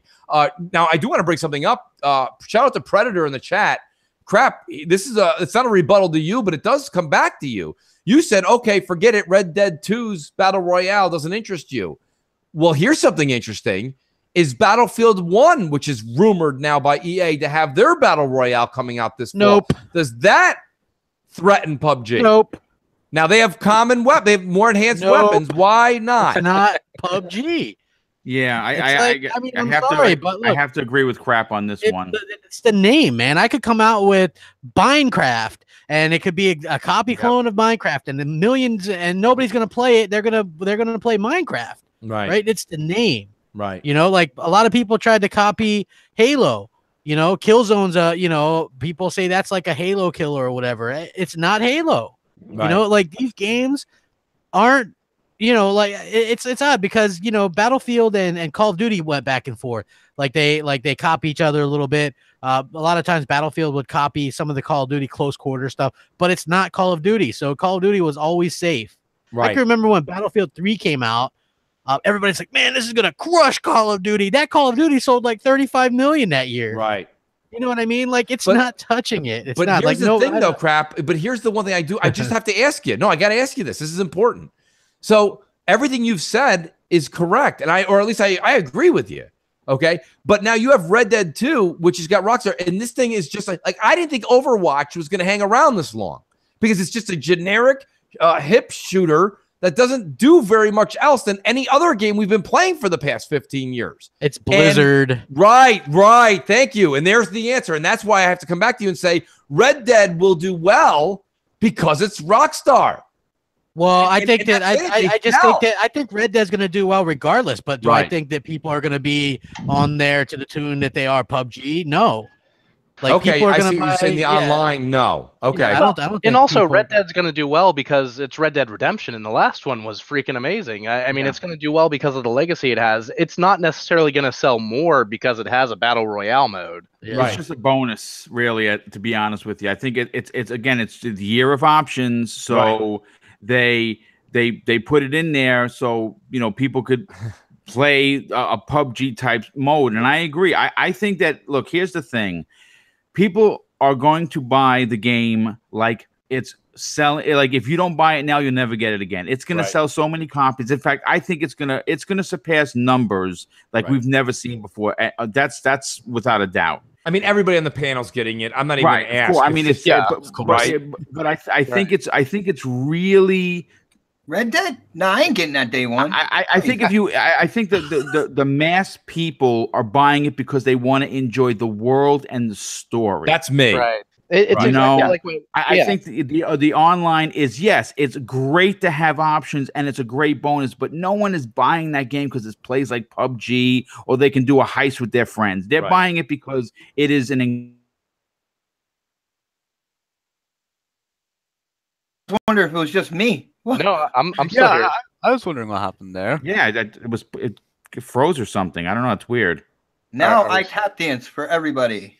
Excellent. Yeah, right. Are we still live? We are still live. Yeah. Okay. Well, I was gonna. Oh, go ahead. I just wanted to chime in real quick with the Red Dead 2 talk. Red Dead Redemption for me is one of my personal favorite games ever, and it's quite funny. I wasn't hyped for Red Dead Redemption 1 at all. It came out, and I heard about it as a new game from Rockstar, and I'm like, okay, I love GTA 4. I'm going to buy this. I knew nothing about it. So I bought it, played it on my 360, and I just became so immersed because for me, it had one of the best single players I'd ever played, and it also had one of the best online experiences at the time that I ever played. Like, it had a really fleshed out multiplayer experience, and because this was 2010, there was no microtransactions, so it was really good to play. It was really enjoyable, and it was really good with your friends, just forming a posse, going around the map, maybe hunting bears or doing some of the missions or the side objectives they had. And they had a ton of game modes as well. Yeah. It was really, really good. So yes, I'm obviously very, very excited for Red Dead Redemption 2. And when I was writing about the leak from this week, I just felt so excited writing about it. The thing with Battle Royale in Red Dead 2 is that it's going to be just a mode. Like Team Deathmatch, like the capture modes, like everything else, it's just a mode. GTA Online has a Battle Royale style mode called Motor Wars. You don't hear much people talking about it. It's just a mode. It's, it's an option for people. And I think the mode will do well, but the Red Dead Online free roam experience, that's what's going to have the most attention. That's what people are going to be playing in Red Dead Redemption 2, the single player and the online free roam. Yeah, I agree with that. I think that the Red Dead's big selling point was it took the GTA system that they had in place and they put it in the Wild West setting, and everybody wants to be a cowboy in one way or another. So that's what really helps sell it there. Kid Rock told me that he wanted to be a cowboy too. So. That's right. But I think when it comes down to the Battle Royale modes, I believe it was the Quest podcast. Shout out to Dark Optimus and Remix and Baines there that do that podcast. They were saying that with the popularity of PUBG, that we're going to see the Battle Royale mode just showing up in every type of multiplayer game that you're going to see because it's so popular right now. So you're going to get the Battlefield, Battle Royale. You're going to get possibly a Call of Duty Battle Royale mode, who knows, Red Dead Redemption. Everyone's going to try to throw this mode in, just like how back in the early 2000s, every game that had a multiplayer component started doing Team Deathmatch because of Unreal Tournament making that very popular, and that was the thing to do for multiplayer. So you're going to get these Battle Royale games, but it's not going to dethrone the original. PUBG is still going to be you know, like what was said earlier, you know, you can make a Minecraft clone, but that doesn't mean it's going to sell like Minecraft does. No, and I think that holds water. I think we've been saying that. Craft's been saying that for a while too. I do think that PUBG is still going to hold its own because it is that, like I said, I used the Kleenex approach before. I said, you know, it's actually a tissue. But what do people always say? Could you hand me a Kleenex? Even if you're just using the store-bought brand, people still call it by the brand. They call it Kleenex. PUBG, people are saying, oh, you know, they're trying right now. Don't get me wrong. These third-party games, they're all trying to call it Battle Royale mode. But people are essentially still calling it PUBG mode. So PUBG is going to be advertised every single time people play that and being like, well, what are you playing? Oh, we're playing PUBG mode. PUBG mode is a lot easier than Battle Royale mode. Fun. PUBG will stay strong as long as it stays on one console. Well, I'm with you on that, but we'll see. You know, Red Dead Redemption 2 won't be launching on PC, and PUBG has its big audience on PC. Good point. So that's worth keeping in mind as well. Yeah, and it won't be launching on PC, but Red Dead going to PC almost seems inevitable. Well, Red Dead Redemption 1 did go to PC. They're just trying, but they're just trying to hedge off the people that are going to pirate it and shit like that right away. So, you know where the money is for these guys is going to be console, obviously. Yeah. So 100%. You know, get these out on the console and then worry about the rest later. I'm sure it'll come to PC eventually. Thank you, guys. I'm going to play GTA Online now when we get off the show. Because that's great. Listen, guys, here's what I'm going to be doing for the audience. So, Avers, I'll give you a few seconds. I'm going to be putting Avers on presentation mode. Avers got his Sea of Thieves controller, and he's actually going to do a live unboxing on the show while we kind of all talk about it. Do we have sexy music for the unboxing? We have well, that's up to Avers. I don't have any music. you just got Mooch radio in the background. Sorry. Mooch, are you getting that controller? Who? Mooch, are you getting? Yeah, I'm getting it. I called Microsoft yesterday because it still says pending. Yeah, I got my notification today from Best Buy. It was shipped. I've seen some unboxings. I got to tell you, I know everyone is so tired of controllers and Microsoft with their bowl of This is different, Boom. Dude, only Supersonic, man. Only Supersonic. Avers, tell me when you're ready. I am ready. Okay, go for it, brother. No, go ahead. Boom. By all means, because I'm going to have Avers actually presenting right now to everybody. Look at that. Look at that set, Avers, huh? People are let's just talk about this for a second. People are jealous of that set that they have down there for G4G. That is a fantastic set you guys have. Yeah, it is really second to none. And you know something? What's amazing is they're considered an indie, and they do it better than GameSpot and IGN. Very cool. Controller. So Mooch is very jealous right now. I'm only pending. Dude, that's good. What a great controller. What a great controller. And you know what's even more crazy? Did you see all of the special edition things? You can get a 2 terabyte drive that has Sea of Thieves on it if you want. Avers, is there any grip on the back, or is it standard? It is the textured grip that you get on the new controllers right now. That's nice. Yeah, that's nice. nice. A little bit of the textured. I'll put it up closer to the screen so you can see it there. That's nice, gorgeous. What a nice. And it's funny because, you know, a shout out to what Boom was saying while Avers kind of shows it off. You know, let me just say this much. Boom, you're right. What me and Crap, I'll speak for myself, not just Crap, but we kind of do it on MNC. We have a field day with our good friend James Shields and his group that, like, you know, they're like the Nike of gaming because they have like sneakers. They just have controllers coming out. Oh, there's the DLC. Make sure your code isn't. Nice. And there's Game Pass, it looks like they give it as well. So what are you getting? 14-day? That says 14-day. Yeah. Yep. Okay. Yeah. Avers, is there something inside the battery door like the Minecraft controllers? No, there's nothing on the inside. Right. I was just wondering, man. Well, there is on the outside though. Yeah, on the outside there is. I don't know if you guys saw it. Yeah. I don't know if you can see that, but there is a marking there. You know, this is a great controller. You know, some people might say it's a collector's item, and it really is fantastic. So I'll take Avers off presentation. But yeah, thank you, Avers, for doing that. By the way, he actually waited to open it for the show, which was a great sentiment. But yeah, I mean, guys, I'm excited. I called Microsoft. I'm like, well, hey, in case you don't know, I'm the Mooch. And of course they were like, hold, please. So that went swimmingly. But they said that it's okay that apparently I'll be getting an email. They said within the next 5 to 10 days. Everybody's is shipping at different times. So if you are someone that ordered it right away, or you were one of the last minute folks, don't freak out when you see people starting to get theirs earlier. It's really, I don't know if it's random or it's by order, but he said, listen, if it says pending, he looked at my account. He said, you're getting it. I just, you'll get an email when yours kicks into place. So has anybody else now? Crap, I know, Crap, you're getting this. I know Boom's got it. Boom only buys everything. That's a great shirt, by the way, in case Graphic God's listening. Yes, Graphic God, please do that. Boom only buys everything. Alan, are you getting this? I haven't actually ordered one yet, but Microsoft Store over here still has them in stock, so I think I'm gonna grab one.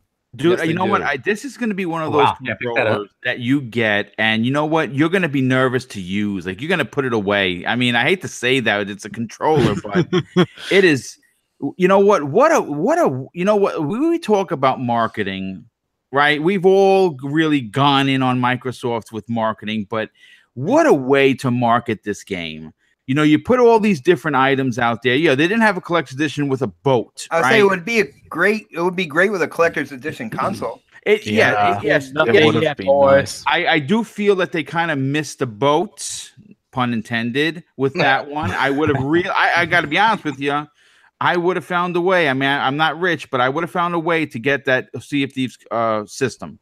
If it was painted like the controller, I would have found a way to get that system. Jez, we're limited to we can ask Jez, but Jez, I want to ask just a personal question. Like, we've been talking for weeks now, just in general, that this is an ideal situation. And I'm going to tie this into another subject as well. It results for both. This is a lost opportunity to not have a Sea of Thieves. And I actually wrote Craig Duncan. He wrote back to me on Twitter.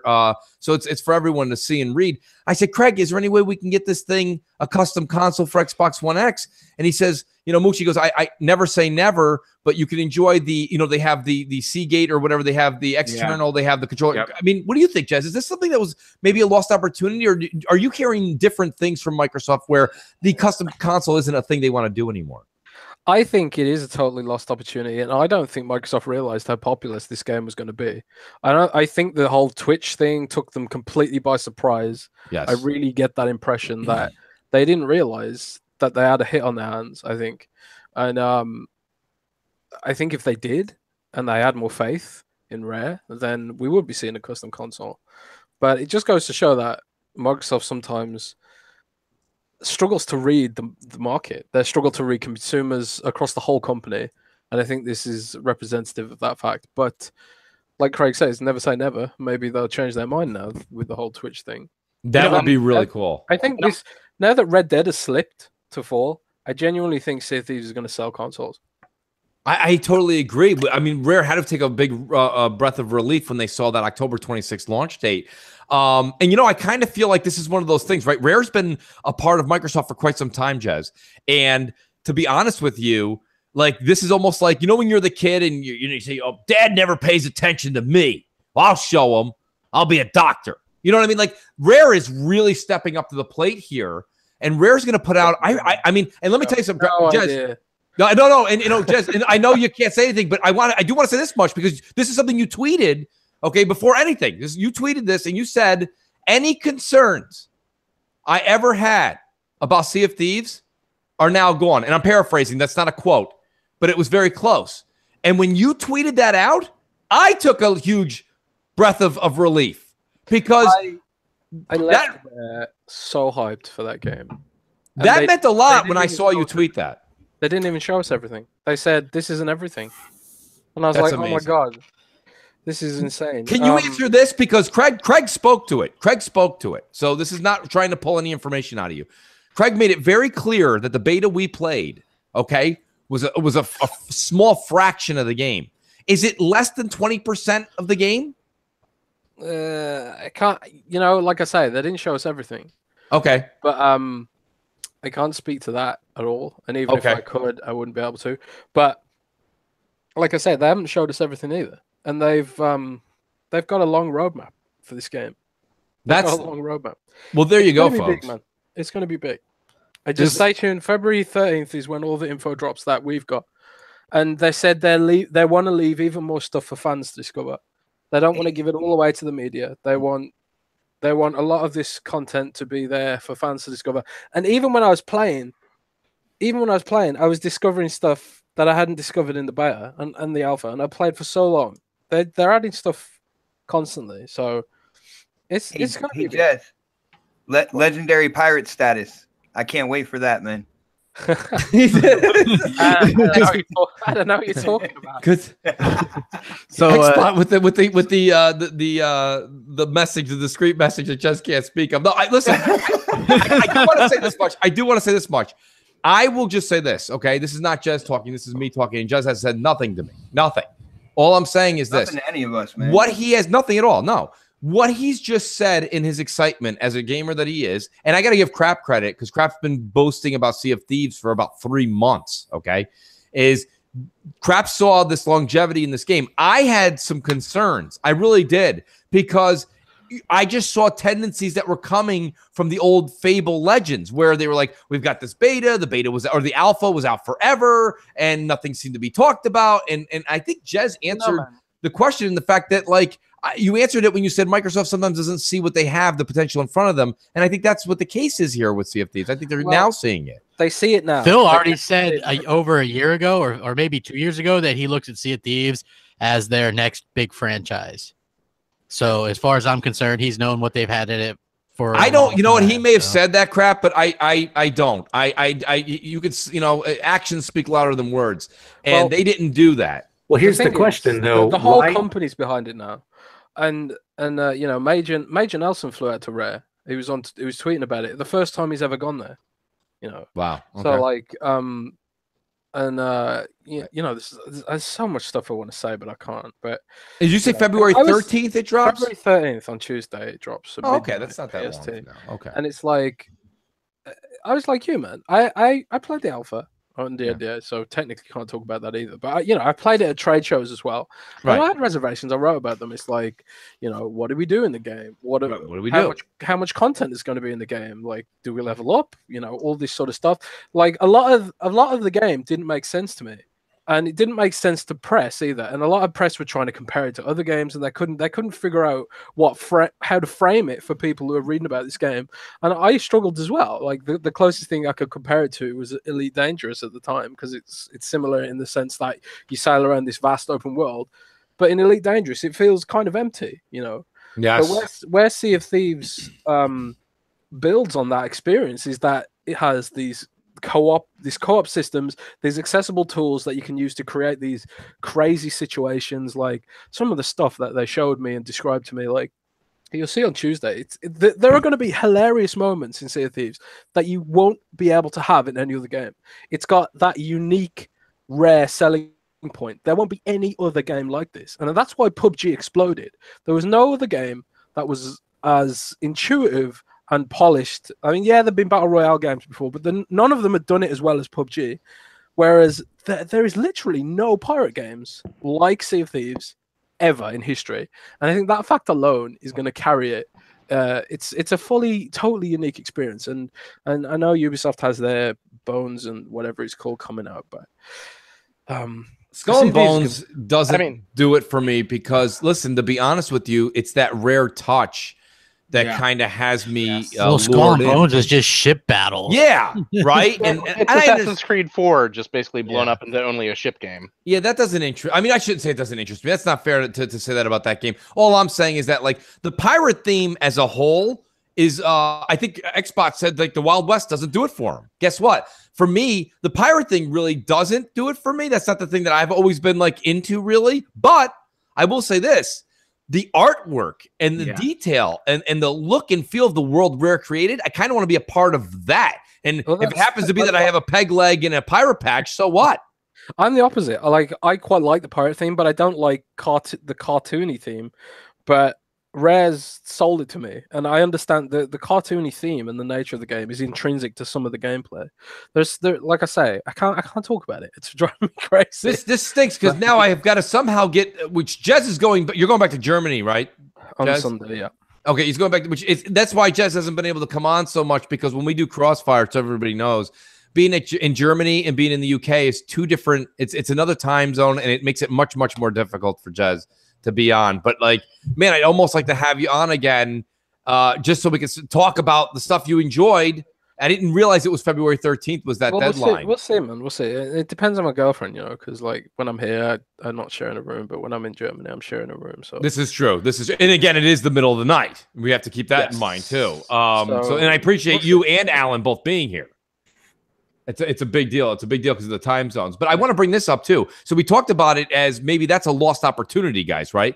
But then I saw that PUBG is getting an Xbox One S edition. And I'm like, why? Where's the X edition? They already have they were giving it away free. Yeah, but I don't see it out. I haven't seen it in stores at all. I thought that was just like a Christmas thing. It was a promotion that they did. It was a promotion, yeah. Oh, is this a promotion, or will this just be out? No, this is going to be out. It's actually a box. The box will be designed for PUBG. That's what I guess that's where I'm going with this. Or how about just a custom console for the X? My point is that we all know they're not living that custom console life. They're not living that custom console life, right? And I mean, but they're also not living that let's preach this X. Everybody needs an X, right? And Xbot was doing a great job of preaching that in the first half of the show. Okay, I mean, like that's why he was giving you 80 examples why you need an X even before you get a 4K TV. So I would actually say that for a game like PUBG, the X is so much more crucial because of the loading times, the way things render quickly. Then there comes into the look and feel.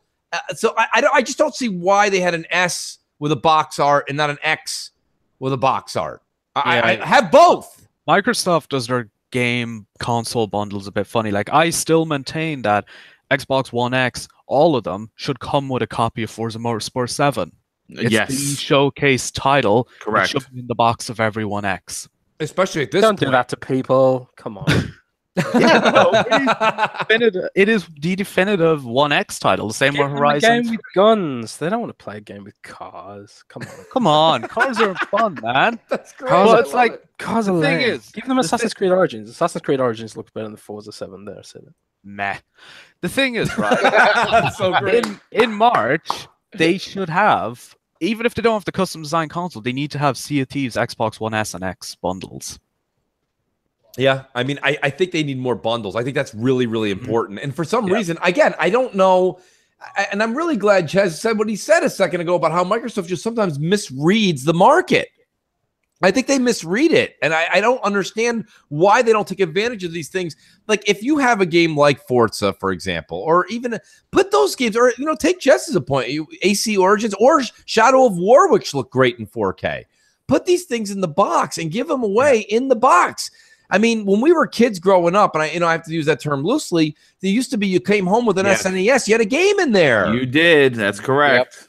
That was such a big deal. I didn't buy another game. I brought the console home, and I played that game until like my fingers stopped moving. Well, and, Microsoft, they have been saying that the Xbox One X, that they don't consider that to be the mainstream console. The Xbox One X is for the hardcore gamer. That is true. The Xbox One S is what they assume the majority of the market is going to purchase. So, they're going to put more effort into marketing that when it comes to, getting the bundle, getting the box art and all that kind of stuff. So I can understand where they're coming from. I can see Xbox One X bundles coming out, not this year, but in 2019, a full year after the Xbox One X has been out, that's when you're going to start seeing maybe more of those bundles and the box art and the the game included in the box that like we're seeing with the Xbox One S right now. And the other thing as well is that I find Microsoft are doing less game bundles to try and sell Game Pass more. Instead of a game, you're getting a month of Game Pass in the box. Right. Right. I mean, I understand their point with that because, I mean, think about this. You bring home your system and you have access to 164 games, right? So you have really, it's my God, it's so much better than just the one game. But I am going to say this. I understand from a corporate point of view, you kind of want to hook them like you would if you were fishing. But I think every system should come with a 3-month subscription for free. Right. That's just my opinion. I know why they don't do it. Or at least a month. The 2-week thing just feels real cheeseball. Well, I think with the systems you are getting a month. I do think for a month. Yes, with the X you do, yes. Right. But I don't think a month is enough. I think that you should be putting in 3 months, and that's a really good point, actually, because when I was slightly off topic, but when I was looking at my phone and went into Apple Music, they were saying get 3 months free, not a 1 month trial. 3 months free. That's correct. Yeah, 3 months. You know why? 3 months, it starts to feel like it belongs with you. It's your home now, right? It's part of your you keep a subscription. That's why when you get in the cars nowadays, you buy a new car, Sirius is in the car for 3, 6 months, or a year, depending on the contract with that company. But it's never less than 3 months. Never. No. And by the time you get done with your 3 months, you're like, I really liked having those channels. Right. So if you liked having 160-something games, and then all of a sudden on the 13th of that month, you lose 160 games, you're like, maybe I'll pay $5 more or $10 more a month for this. You know what I mean? And that's how they kind of rope you in. And I want to do a shout out to Jason Jones in the chat goes, Mooch, you keep talking about custom consoles, but got rid of your Gears of War console. Look, first of all, Jay, I got rid of the console because it made those ridiculously awful sounds that they put on there. There's nothing worse than hearing that screeching noise at 2 in the morning. You can turn those sounds off, though, Mooch. You can turn them off, but you know what? That's not why I buy it. I bought it for the sounds. I didn't like the sounds. No, but getting back to Jason's point, though, the reason I'm standing behind custom consoles is not for Mooch, not for me. My house, I was very happy. I did get my second Xbox One X. I did trade in my Gears one, but all my consoles are always hidden in an entertainment center. I don't have them out. That's why I'm not a team vertical. Okay, I'm old school. I'm team horizontal, and I'm team no sticker, and I'm going down in that ship. Okay, but my point being is, if you, it's a big deal, folks. It is. But no, I think putting a custom console out of PUBG or a custom console out of Sea of Thieves, especially Sea of Thieves, is a missed opportunity. When I wrote to Craig Duncan, you can almost hear him kind of not so happy in the tweet. He's like, he's like, never say never, but things could turn around. And by the way, don't forget our custom controllers, Yahtzee #. And it was like, okay, well, he's on to something there. But I mean, I just, that was my whole thing with that. Getting into another subject here, because we are getting on 8:35 here in New York time, the Lord's time. Thank you, everybody. Yes, it is. There's always a game every year. It usually happens in the fall with big fall releases, and then you have a game that comes out, and they go, "Oh, I didn't even know." I think the game that's coming out relatively soon, Kingdom Come Deliverance, I believe it's called, is going to get the, in quotes, "Oh, when did that come out?" award of 2018. Do you guys feel the same way as me? I see this game. To me, it looks like a role-playing game that's just For Honor, but an RPG. Anybody getting this game, or even, let me ask, he only buys everything Boom. No. Folks. Folks, don't listen to any more podcasts for another week, because I'll even take next week off. Boom is not buying a game. I played the originals when I think they were the OG Xbox. Is that where the series first? Because there was a game before in the Kingdom Come series. I'm almost positive there was, but I saw it. I saw a video, and if I want to play For Honor, I have that.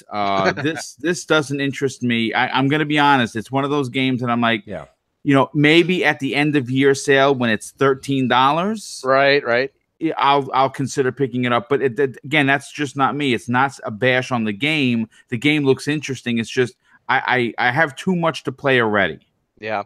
Well, this is the game that every time I see gameplay of it, I'm like, oh, that game looks really interesting. I might want to play this. And then 5 minutes later, I forget about it. Exactly. That's what I'm saying. I mean, what do you guys think? Crap, is this a game that you buy almost everything? Are you buying this? Yeah. I mean, it looks interesting to me, but I don't really have time for RPGs, so probably might wait.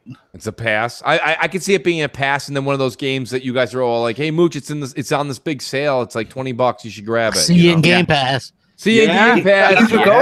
Go, maybe? No, I doubt it. The games with gold, no way. What about Jack? Hey, if it isn't Frog or Remixed or fucking Dig Dug, it ain't right. Exactly. Yeah, Dig Dug 8. Yeah. Next week. Next Oh, month. Thanks for going in. cheaping out on us, Microsoft. Woo! I am going in tomorrow on Games with Gold on one of the games. So. Oh yes, I know you like that Shadow Warrior, I believe, right? I like Shadow Warrior. I really like Split Second, but there's something within these first two games I have a really big gripe about. Yeah. Jez, are you grabbing Kingdom Come Deliverance? Are you hearing anything on the media side? I'm probably reviewing it for us, I think. I'm quite interested in it actually, because they always promise this like people are saying they're going to like it. Well, they always say like there's genuine consequences for your choices in this game, and a lot of RPGs when they say that, it ain't actually true. It's not. You just go through two different dialogue trees with the same outcome. Fallout 4 was just like that, and it pissed me off to no end.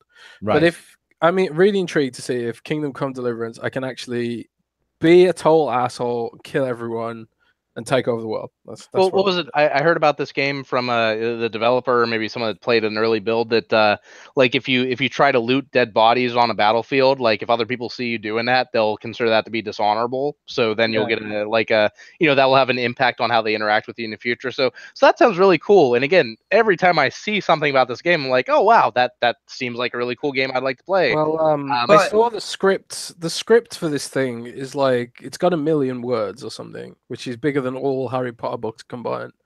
So the narrative is the focus.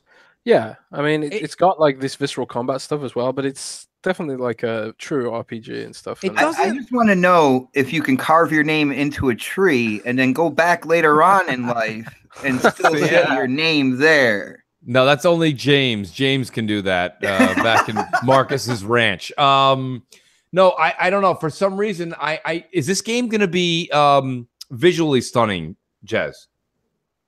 That's not the focus. It's kind of weird. It's like I don't feel like I know a great deal about this game, and when I know that I'm slated to review a game, I try purposely not to indulge in the hype train and stuff like that because I don't want to get sucked in. Sometimes it just happens, like with Sea of Thieves, and I can't avoid it. But I haven't really been following the game that much, so I can go in with a blank slate. The only thing I know is that there's an achievement for not sleeping with anyone in the game and playing the game as a virgin. There's literally an achievement for that. So, well, that's no fun. In my main concern with this game is that it's too focused on realism, about living in the medieval times. There's no magic, there's no alchemy, there's nothing like that. It's just straight up like sword play. When I play a video game, I'm not trying to live back in the 1400s. I'm trying to experience something that I can't experience in real life. When it comes to The Witcher 3, you've got the sword play and stuff, but you've also got magic and all that kind of mystery and fantasy to it. Sure. In RPGs, that's what they mean to me is that fantasy element. So taking that out of it, I mean, that's really interested in this game. Just I forget about it 10 minutes after I see it. Yeah, I hear you, but at the same time, it's like no games really try to be historically accurate. So I'm intrigued to see if they can pull it off and still make it fun without dragons and magic and stuff like that. I'm just intrigued. Well, I'm glad you break that up. That was actually what I was going to say, Jez, because Mike makes a good point, and I was actually agreeing with him the whole time he's saying that. But then I'm sitting here and I'm like, wait a minute, I'm enjoying the crap out of Monster Hunter World, and yes, there are dragons, so there's that mythical part there. But unless I'm not far, and I'm definitely not far enough in the game. I think I'm only like 30 hours in, but like there's no magic. I don't have any magic really. So I'm just beating the shit out of it with a large axe. That's true. What I get from Kingdom Come Deliverance is it's going to be like Game of Thrones when it comes to the politics and all that kind of stuff. But there's not going to be any mythical elements. There's not going to be any like White Walker zombies. There's not going to be any dragons or anything like that. It's going to be like a medieval feudal system where you're basically trying to it's trying to be historically accurate. Right.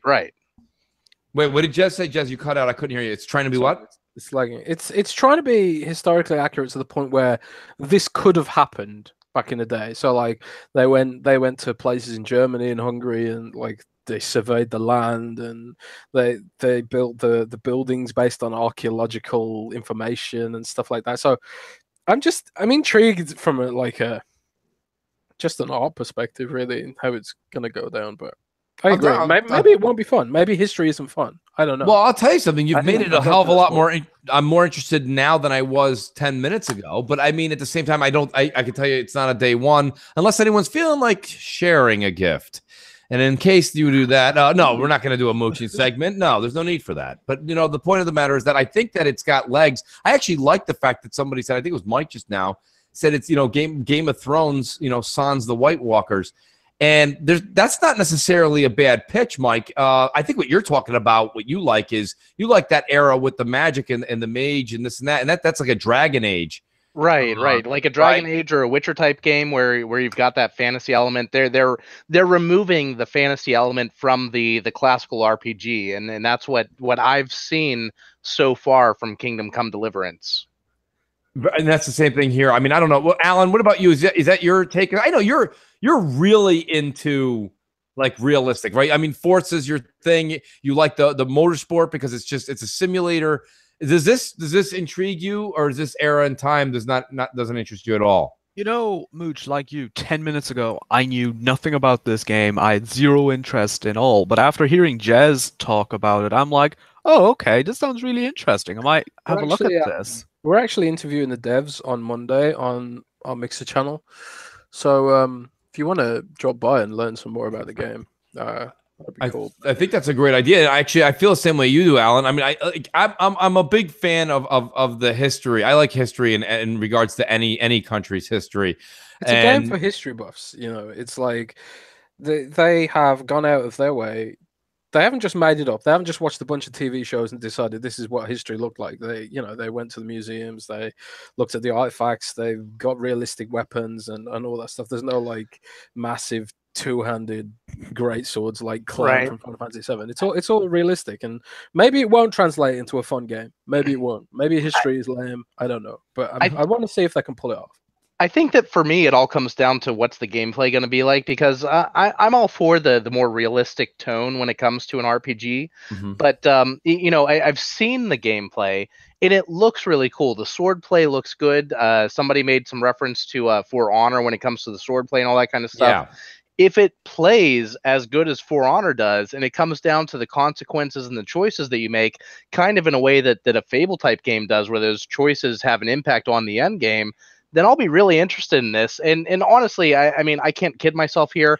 You said about Boom, he's the guy that buys everything. Yes, I'm that same guy. I buy every game that comes out. I'm probably going to end up buying this game, but I need to see more of the actual gameplay in how the gameplay actually impacts what you're experiencing from a moment-to-moment basis. Because if the gameplay isn't solid, then for me, this type of an RPG, if it's like Skyrim mechanics where you're just, pressing the sword button to swing the sword that's in your right hand and the shield button to hold up the shield in your left hand, it looks really cool, but that's not going to be enough to keep me going for the long term that an RPG demands. Apparently, the combat's more like For Honor. It's more strategic than just spamming like Skyrim. Right. That'd be interesting. You can cut people's heads off and stuff like that. Like I love that aspect I love the realism in combat and stuff, and hopefully likes decapitation. Is it getting an X enhanced version, Jez? Yes, it is. Oh, good. 1440p, baby. The old 1440p ugly headed 1440p. Yeah. Right. Yeah. Right. It's PS4 Pro, but it's not 4K. Yeah. Is there any modes or just 1440p? I can't remember. I think there might be modes. That rings a bell. Maybe what you're saying where there's a resolution or performance mode. Yeah, that's what I mean. Yeah, that's what I think you meant too. Yeah. Well, that's interesting. Let's talk about this, guys. And I really shouldn't have left this subject to the very end because it's kind of a hot subject. We've all been talking about: is there room in the gaming world for another console / company to step in? And right, so now. And correct me if I'm wrong, I believe it's Google. Mm-hmm. I just want to point out real quick about that game. It's 1440p on the X, 1080p on the Pro.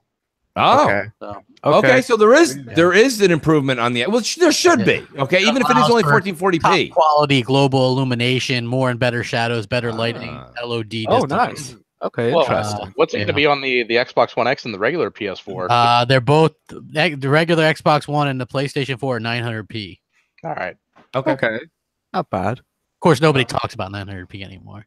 No, 900p is not a thing anymore. Crap, right? That's correct. But what do you guys think? I mean, do you guys think? I don't know if sometimes I think the reason Nintendo went the way of Wii U and went Switch and went portable and said, listen, we don't have to have 3 different consoles all playing the same Call of Duty, all relatively the same strength. So if Google comes out and says, okay, we're streaming, okay, their shtick is streaming, which I think they're a couple of, if they're doing that in the next couple of years, I think they're a little early to that fight.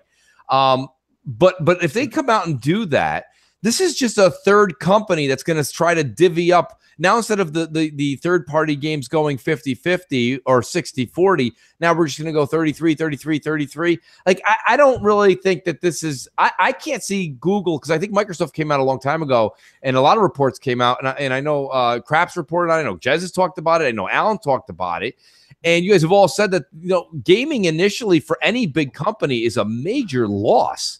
Well, in money. The way that I consider Google when it comes to approaching a gaming console, they're going to be doing more like a streaming game type of environment. And when it comes to Google, like, I can't help but think about the Android phones, because that's really where Google has the most hardware out right now. Okay. And when it comes to a Google gaming system, a gaming console, are we going to have an open development environment where we're just going to get more Android games? Is it going to be a Ouya 0.2? Right. Right. Yeah. Is that where we're going, where it's just a lot of mobile games, maybe up-resed?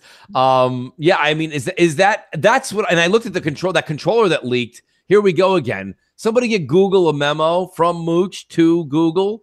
Like, separate the goddamn analog sticks. Like, it's the main reason I left the damn PlayStation brand. Microsoft and Xbox saw this coming, and they are the ones out of the consoles. Of course, Nintendo is doing their handheld thing over there, but when you're talking like Sony and Xbox is gearing themselves up to be able to battle the Googles and the Amazons and other companies that are looking, Apple, you know, that are looking to get in on this space as well. And I think that's something a lot of people out there have missed, that these companies, they're kind of chomping at the bit. You got to remember, the gaming industry as a whole makes more than the movie industry. Right. All right. So this is a venue that these companies want to get into. Yeah, they might suffer a loss at first, but at the end of the day, if you look at the long term, this is a space they want to get into. Let's give Crap. I got to give Crap credit. Crap, you did a video. It was either I caught it this morning or late last night. It was something you did in the past 24 hours, anyways, with the whole Google thing.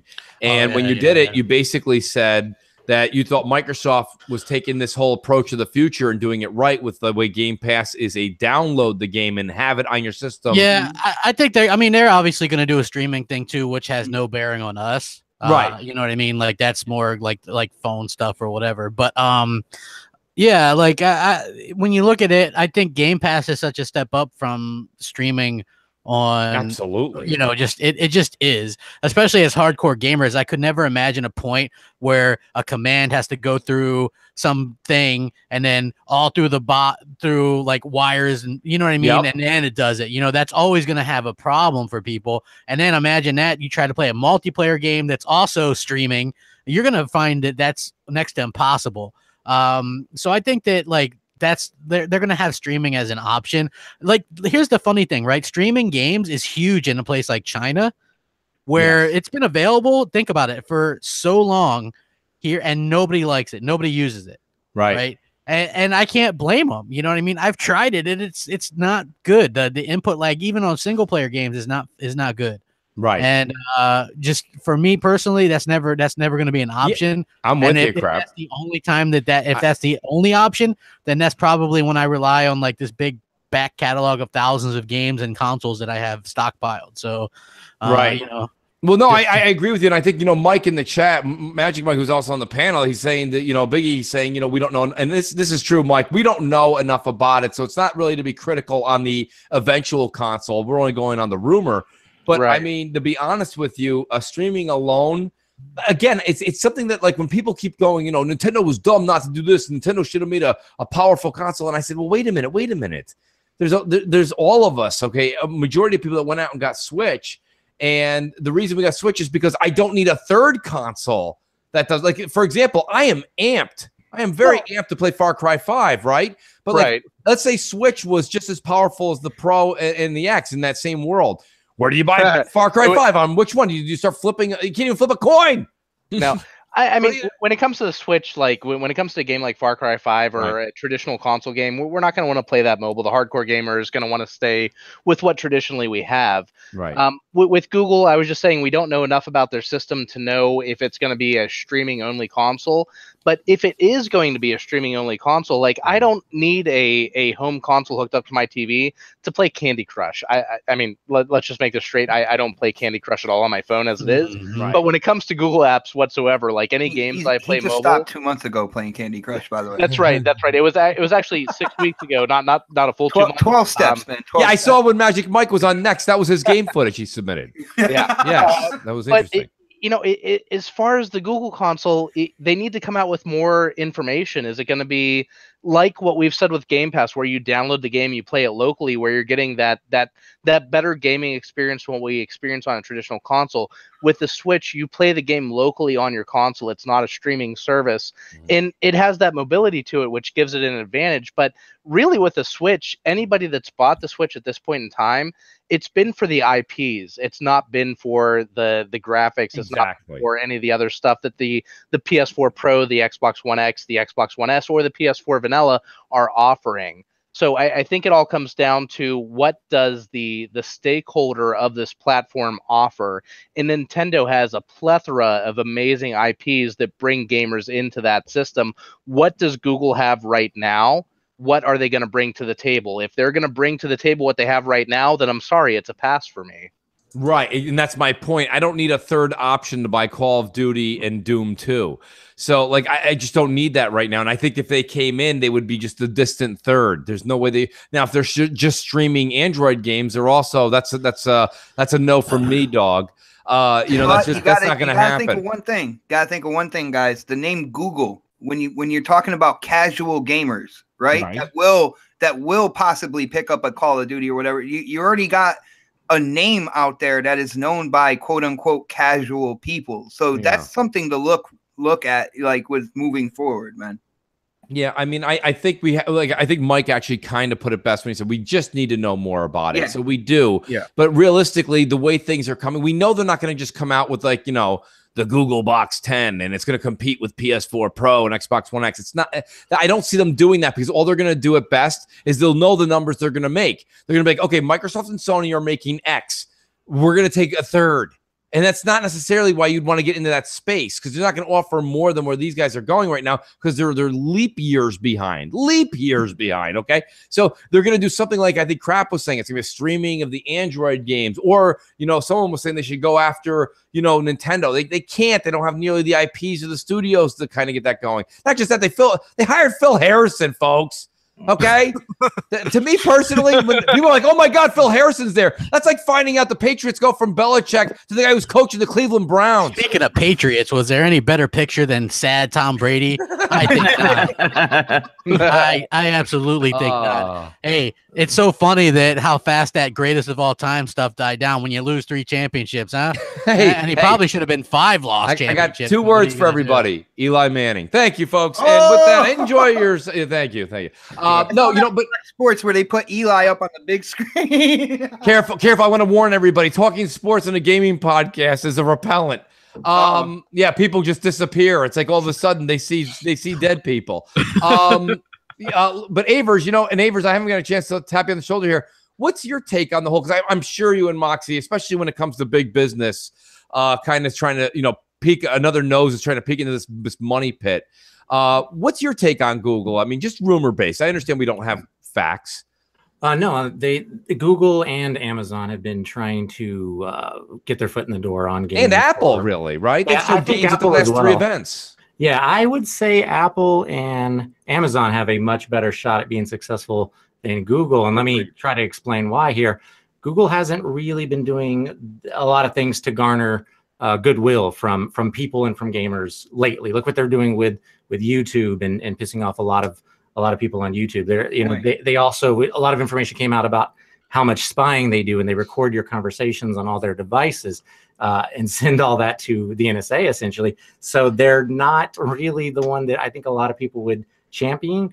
Amazon, lots of people love Amazon. That's an easy thing. They've made some moves as well. Right. They have a studio, at least one studio Apple could easily get in there. All these companies know that it's very expensive. Just look at what Sony has lost over the last 3 generations. We're talking tens of billions in losses just for Sony alone. We know that Microsoft has also lost many billions on things like the Red Ring situation and all the R&D they put into all these boxes that they've come out with. These companies they're wary of that. They don't want to lose that kind of money just to get in. So if they can get in on a streaming type of thing instead of a device, they're definitely going to go for the streaming. But as Crap has said, and many have said, we don't really have the type of internet speeds that we need for that type of thing right now. And even if you did, there's still going to be lag. There's still going to be input lag. We get that on our TVs and with our wireless controllers. So if you add a couple more steps to it, that's even more lag. So playing off a hard drive is going to be the future until hard drives don't exist anymore. That's right. I mean, myself personally, let me expand on that real quick. Like take Netflix, for example. Netflix doesn't have a Netflix box you go buy, but I certainly would have been more interested if I could get a Netflix box and download the damn thing and then watch it in 4K off of my Netflix box. Yeah. Now, I'm sure you could do, I do think you can stream some decent 4K off of your Xbox One, etc. if you have that service. Xbox One actually has incredible 4K on there. I'm surprised at how well it works. I've never had a buffering screen, not once. Me neither. Yeah, neither have I. Same here. Mooch, if you don't mind, I just want to address somebody in the chat. First of all, the chat has been absolute fire tonight, yo. Huge shout great out chat. Awesome chat. Somebody said that, Xbox, basically Microsoft could buy Sony. Why don't they do it already? I just want to say something. I'm going to go out on a limb here. If Google, Amazon, Apple, if they all get into the gaming space seriously, then I can see Microsoft kind of going in and trying to grab them. But then again, you got to think about the Japanese, the laws for Japanese companies as well. Yeah. But if they weren't in there, if they weren't in that space, like if Google, Amazon, and Apple jumped into the gaming space seriously, they would do that. Actually, I'll be honest with you, since we're talking about this fantasy land, my actual opinion on that would be if all those big conglomerate American companies jumped into gaming, like you just said, I actually think Sony and Nintendo would link together. You know what? I have to completely disagree with all of that. I know we're running short on time, so I'm going to make this real quick. But when it comes to Microsoft buying Sony, buying Nintendo, buying Google, buying Apple, buying any service whatsoever that offers any sort of gaming, whether it's casual or hardcore, I think Microsoft is smart in not buying those companies because competition amongst all of these different companies is really what drives the industry forward. And look at what we've seen from Microsoft and Xbox in the past 4 or 5 years. We've seen incredible improvements because of that competitive environment. And if you were to take that competition away, you're going to stagnate the entire industry. Mike, I agree with you wholeheartedly. And that's why I said if Google, Amazon, and Apple jump in, because then all of a sudden you have companies with wallets that are kind of like the same as Microsoft. So like that's when you would jump on the kind of like the smaller company out of the deal. You know what I'm saying? And grab their IPs, grab everything that they were doing and bring it over underneath your umbrella. No, listen, this is a great debate. I really appreciate actually Mike's 2 cents on that. Aver's great take on it and the rest of the panel. But we are getting to 9 o'clock and we do have folks here, one respectively in Ireland, one in the UK that is quite late for these folks. So I do want to end on time. And let me go through a very quick outro here. Clowns, by the way, Clowns apologizes. He has a lot of family over dealing with a personal issue. And so our hearts go out to him and his family. It's nothing bad as far as him, but it's definitely something that he would rather be with his family with right now. So he apologized. He couldn't chime in. Guys, do check out 4 Guys with Quarters for Clowns' sake. That's very great, very good show that him, Inferno, Zebra Fries, and Assassin take care of. With that, let me start in reverse here, and I'll start with Jez. Jez, honestly, absolutely fantastic to have you on Crossfire. I'm really, really hoping you move to New York. Forget Germany. Tell your girlfriend we got pizza. We got a lot of food, a lot of sights. Okay, a lot of great change in weather here, and you're closer to Mooch. I mean, what more do you want, really, in life? Thanks for being here tonight, bro. It's decent healthcare. It's not bad. I'm doing okay. I got all my teeth.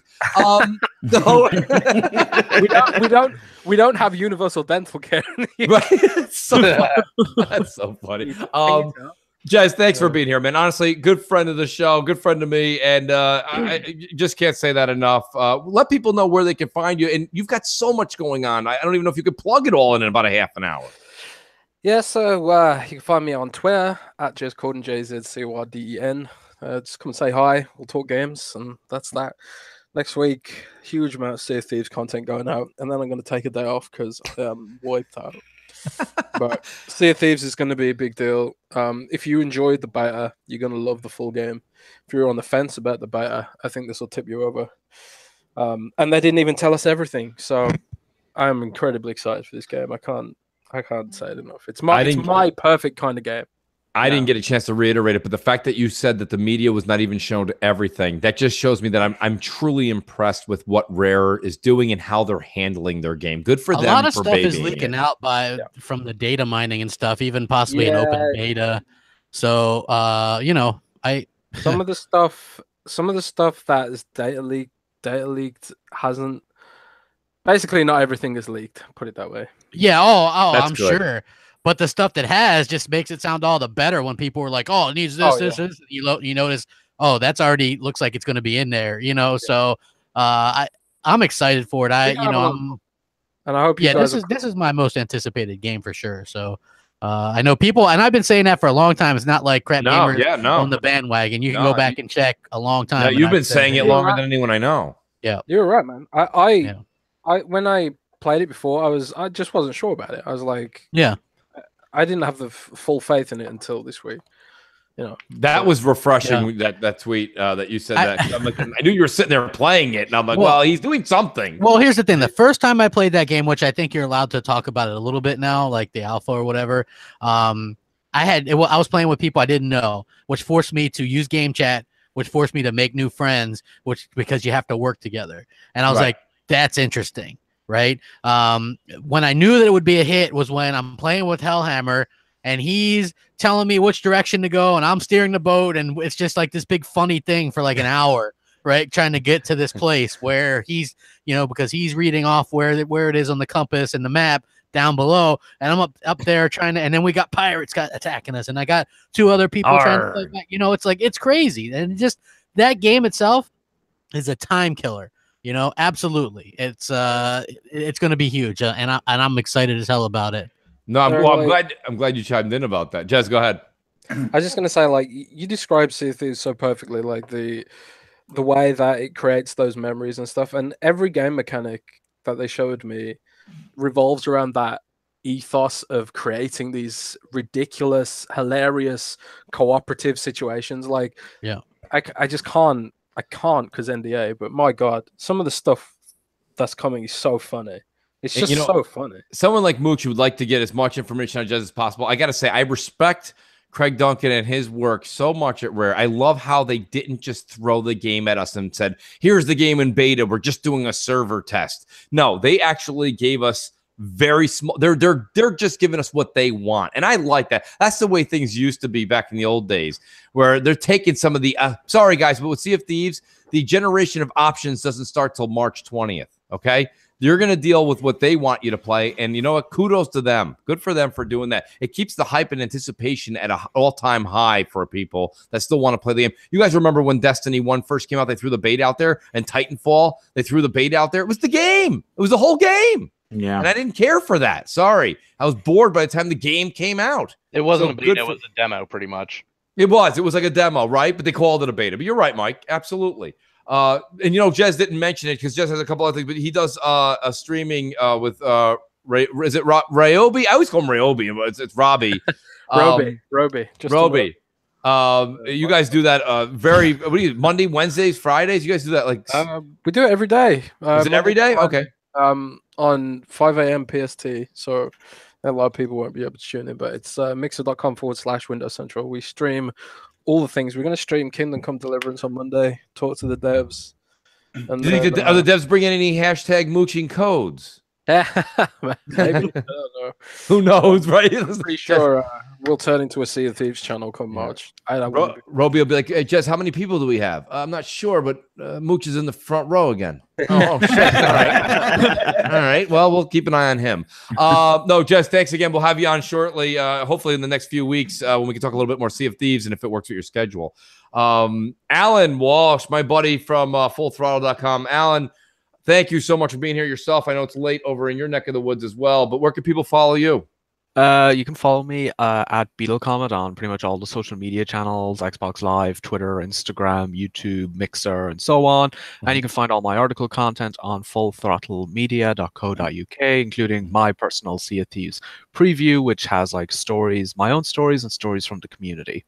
I have one recommendation for Alan. Alan, I would ask you, for myself and the whole Xbox community, please put the fullthrottle.com logo as your Xbox gamer tag. Because Alan still has the original Howling Wolf logo as his gamer tag on Xbox. That's been there, I think, since day one. Yeah, pretty much day one. Me and you have been following each other since basically, you know, when the Xbox One first came out, I had you on there, and I'm like, why won't Alan change that thing? So I'd like to promote the brand, put it out there. Just a recommendation. Good to have you, Alan. Always a lot of fun. Avers from G4G Media. Avers, thank you so much tonight. Honestly, you have a busy schedule with Moxie. You guys work round the clock, do tremendous work. Thanks for the on-screen unboxing of the controller. Really appreciate that. And let people know where they can find you and when G4G will have its next video up. Well, thank you so much. Yes, it has been quite busy lately, and it just got 10 times more busy and working on 2 or 3 pretty big projects coming out in the next couple months. So we'll have some stuff to announce there in the future. I am at G4G Media. It is in the chat right now. I don't know if you guys can see it, so you can click on that link if you want to check out Moxie and I and our channel. And if you can, definitely sub. We're trying to reach some of those goals that I referenced earlier from Google and YouTube. So help us out if you can, if you like our content. And thanks so much. And thanks for having me. Absolutely. We got to try and get you back on, Avers. Let us know again when your schedule opens up. Always good to have you on the show. And man who's not afraid to talk at all. I think we got to change his name from Magic Mike to just I'll say whatever the hell I want, Mike. Yeah. Mike, good to have you on, buddy. Like I said, I know Fridays are tough for you with family as well, but you managed to come on. Where can people find you these days on Twitter? Hey, Mooch, again, thank you so much for having me on. It's always a pleasure to be here on the CrossFire podcast. And if anybody wants to follow me, I'm always available on Twitter. It's at MagicMike83. That's Magic with a K, not a C. And I'll always be around to answer anybody's questions or talk about anything that anybody wants to talk about. All right. Thanks, Mike. Really appreciate having you on. Senora Boombastic Boom. He only buys everything. Boom. Where can people find you? You probably have about 4 videos coming out tonight. Yeah, no, actually it was a slow, you know what? I only had 3 this week. It was slow. It was a real slow week. And you know what?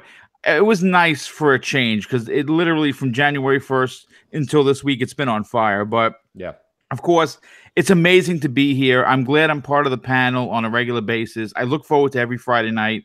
The panel was great. The people that I met, that I meet on a regular basis on the panel, just incredible. But if you want to follow me, you can find me on Twitter at Mr. Boomstick XL. You can also check out my channel, Double Barrel Gaming, on YouTube. And you can also find me on Coffee Casuals and Consoles on Wednesday mornings. No, Boom, you've done a great job in the community. You've really opened a lot of doors and horizons for Crossfire by bringing in a lot of the people that you've networked with. So the show's really blossomed since you joined. It's great. Do check out Boom's channel, guys. He's doing a lot of content. Boom, thank you very much. And then Xbot448, who's got to have some kind of show cooking tomorrow. Where can people find you, bro? Yes, sir. Next podcast tomorrow on my channel on YouTube. It's Xbot448. We are bringing back voting for the gameplay. It's going to be me, Predator, K-Mega, and the Don. And we're, after the show, go on to my Twitter. It's at Xbot448, and you will be able to vote for whoever had the best gameplay. So that is next podcast tomorrow night, 7 p.m. I am Boom's Kryptonite on CCC every Wednesday morning. We agree to disagree, and then we talk about our disagreements. Like that's what we do. That's fair. Other than that, just follow me on Twitter. I am on a bunch of live shows throughout the week. It's at Xbot448, and I had a blast. Huge shout out to the chat. You guys were on fire tonight. Between the panel and the chat, I was just involved in so many different conversations. It was so cool tonight. No, great chat. Everybody's been great. And last but certainly not least, the albino rhino himself, Crap Gamer. Where can people find you this week? What's up? Find me on Crap Gamer Reviews. Crap, that is awesome. You did just get the Guinness World Records for the show, the quickest outro. And I'll just end with this, guys. We'll see you next Friday, Crossfire, 7 p.m. Eastern, of course. And then we have Sunday morning, 11 o'clock, M&C Mornings. Got a couple of good skits, hopefully, in the works for you guys. You guys are really going to enjoy it. And we'll see you guys next week. Thank you. Game on.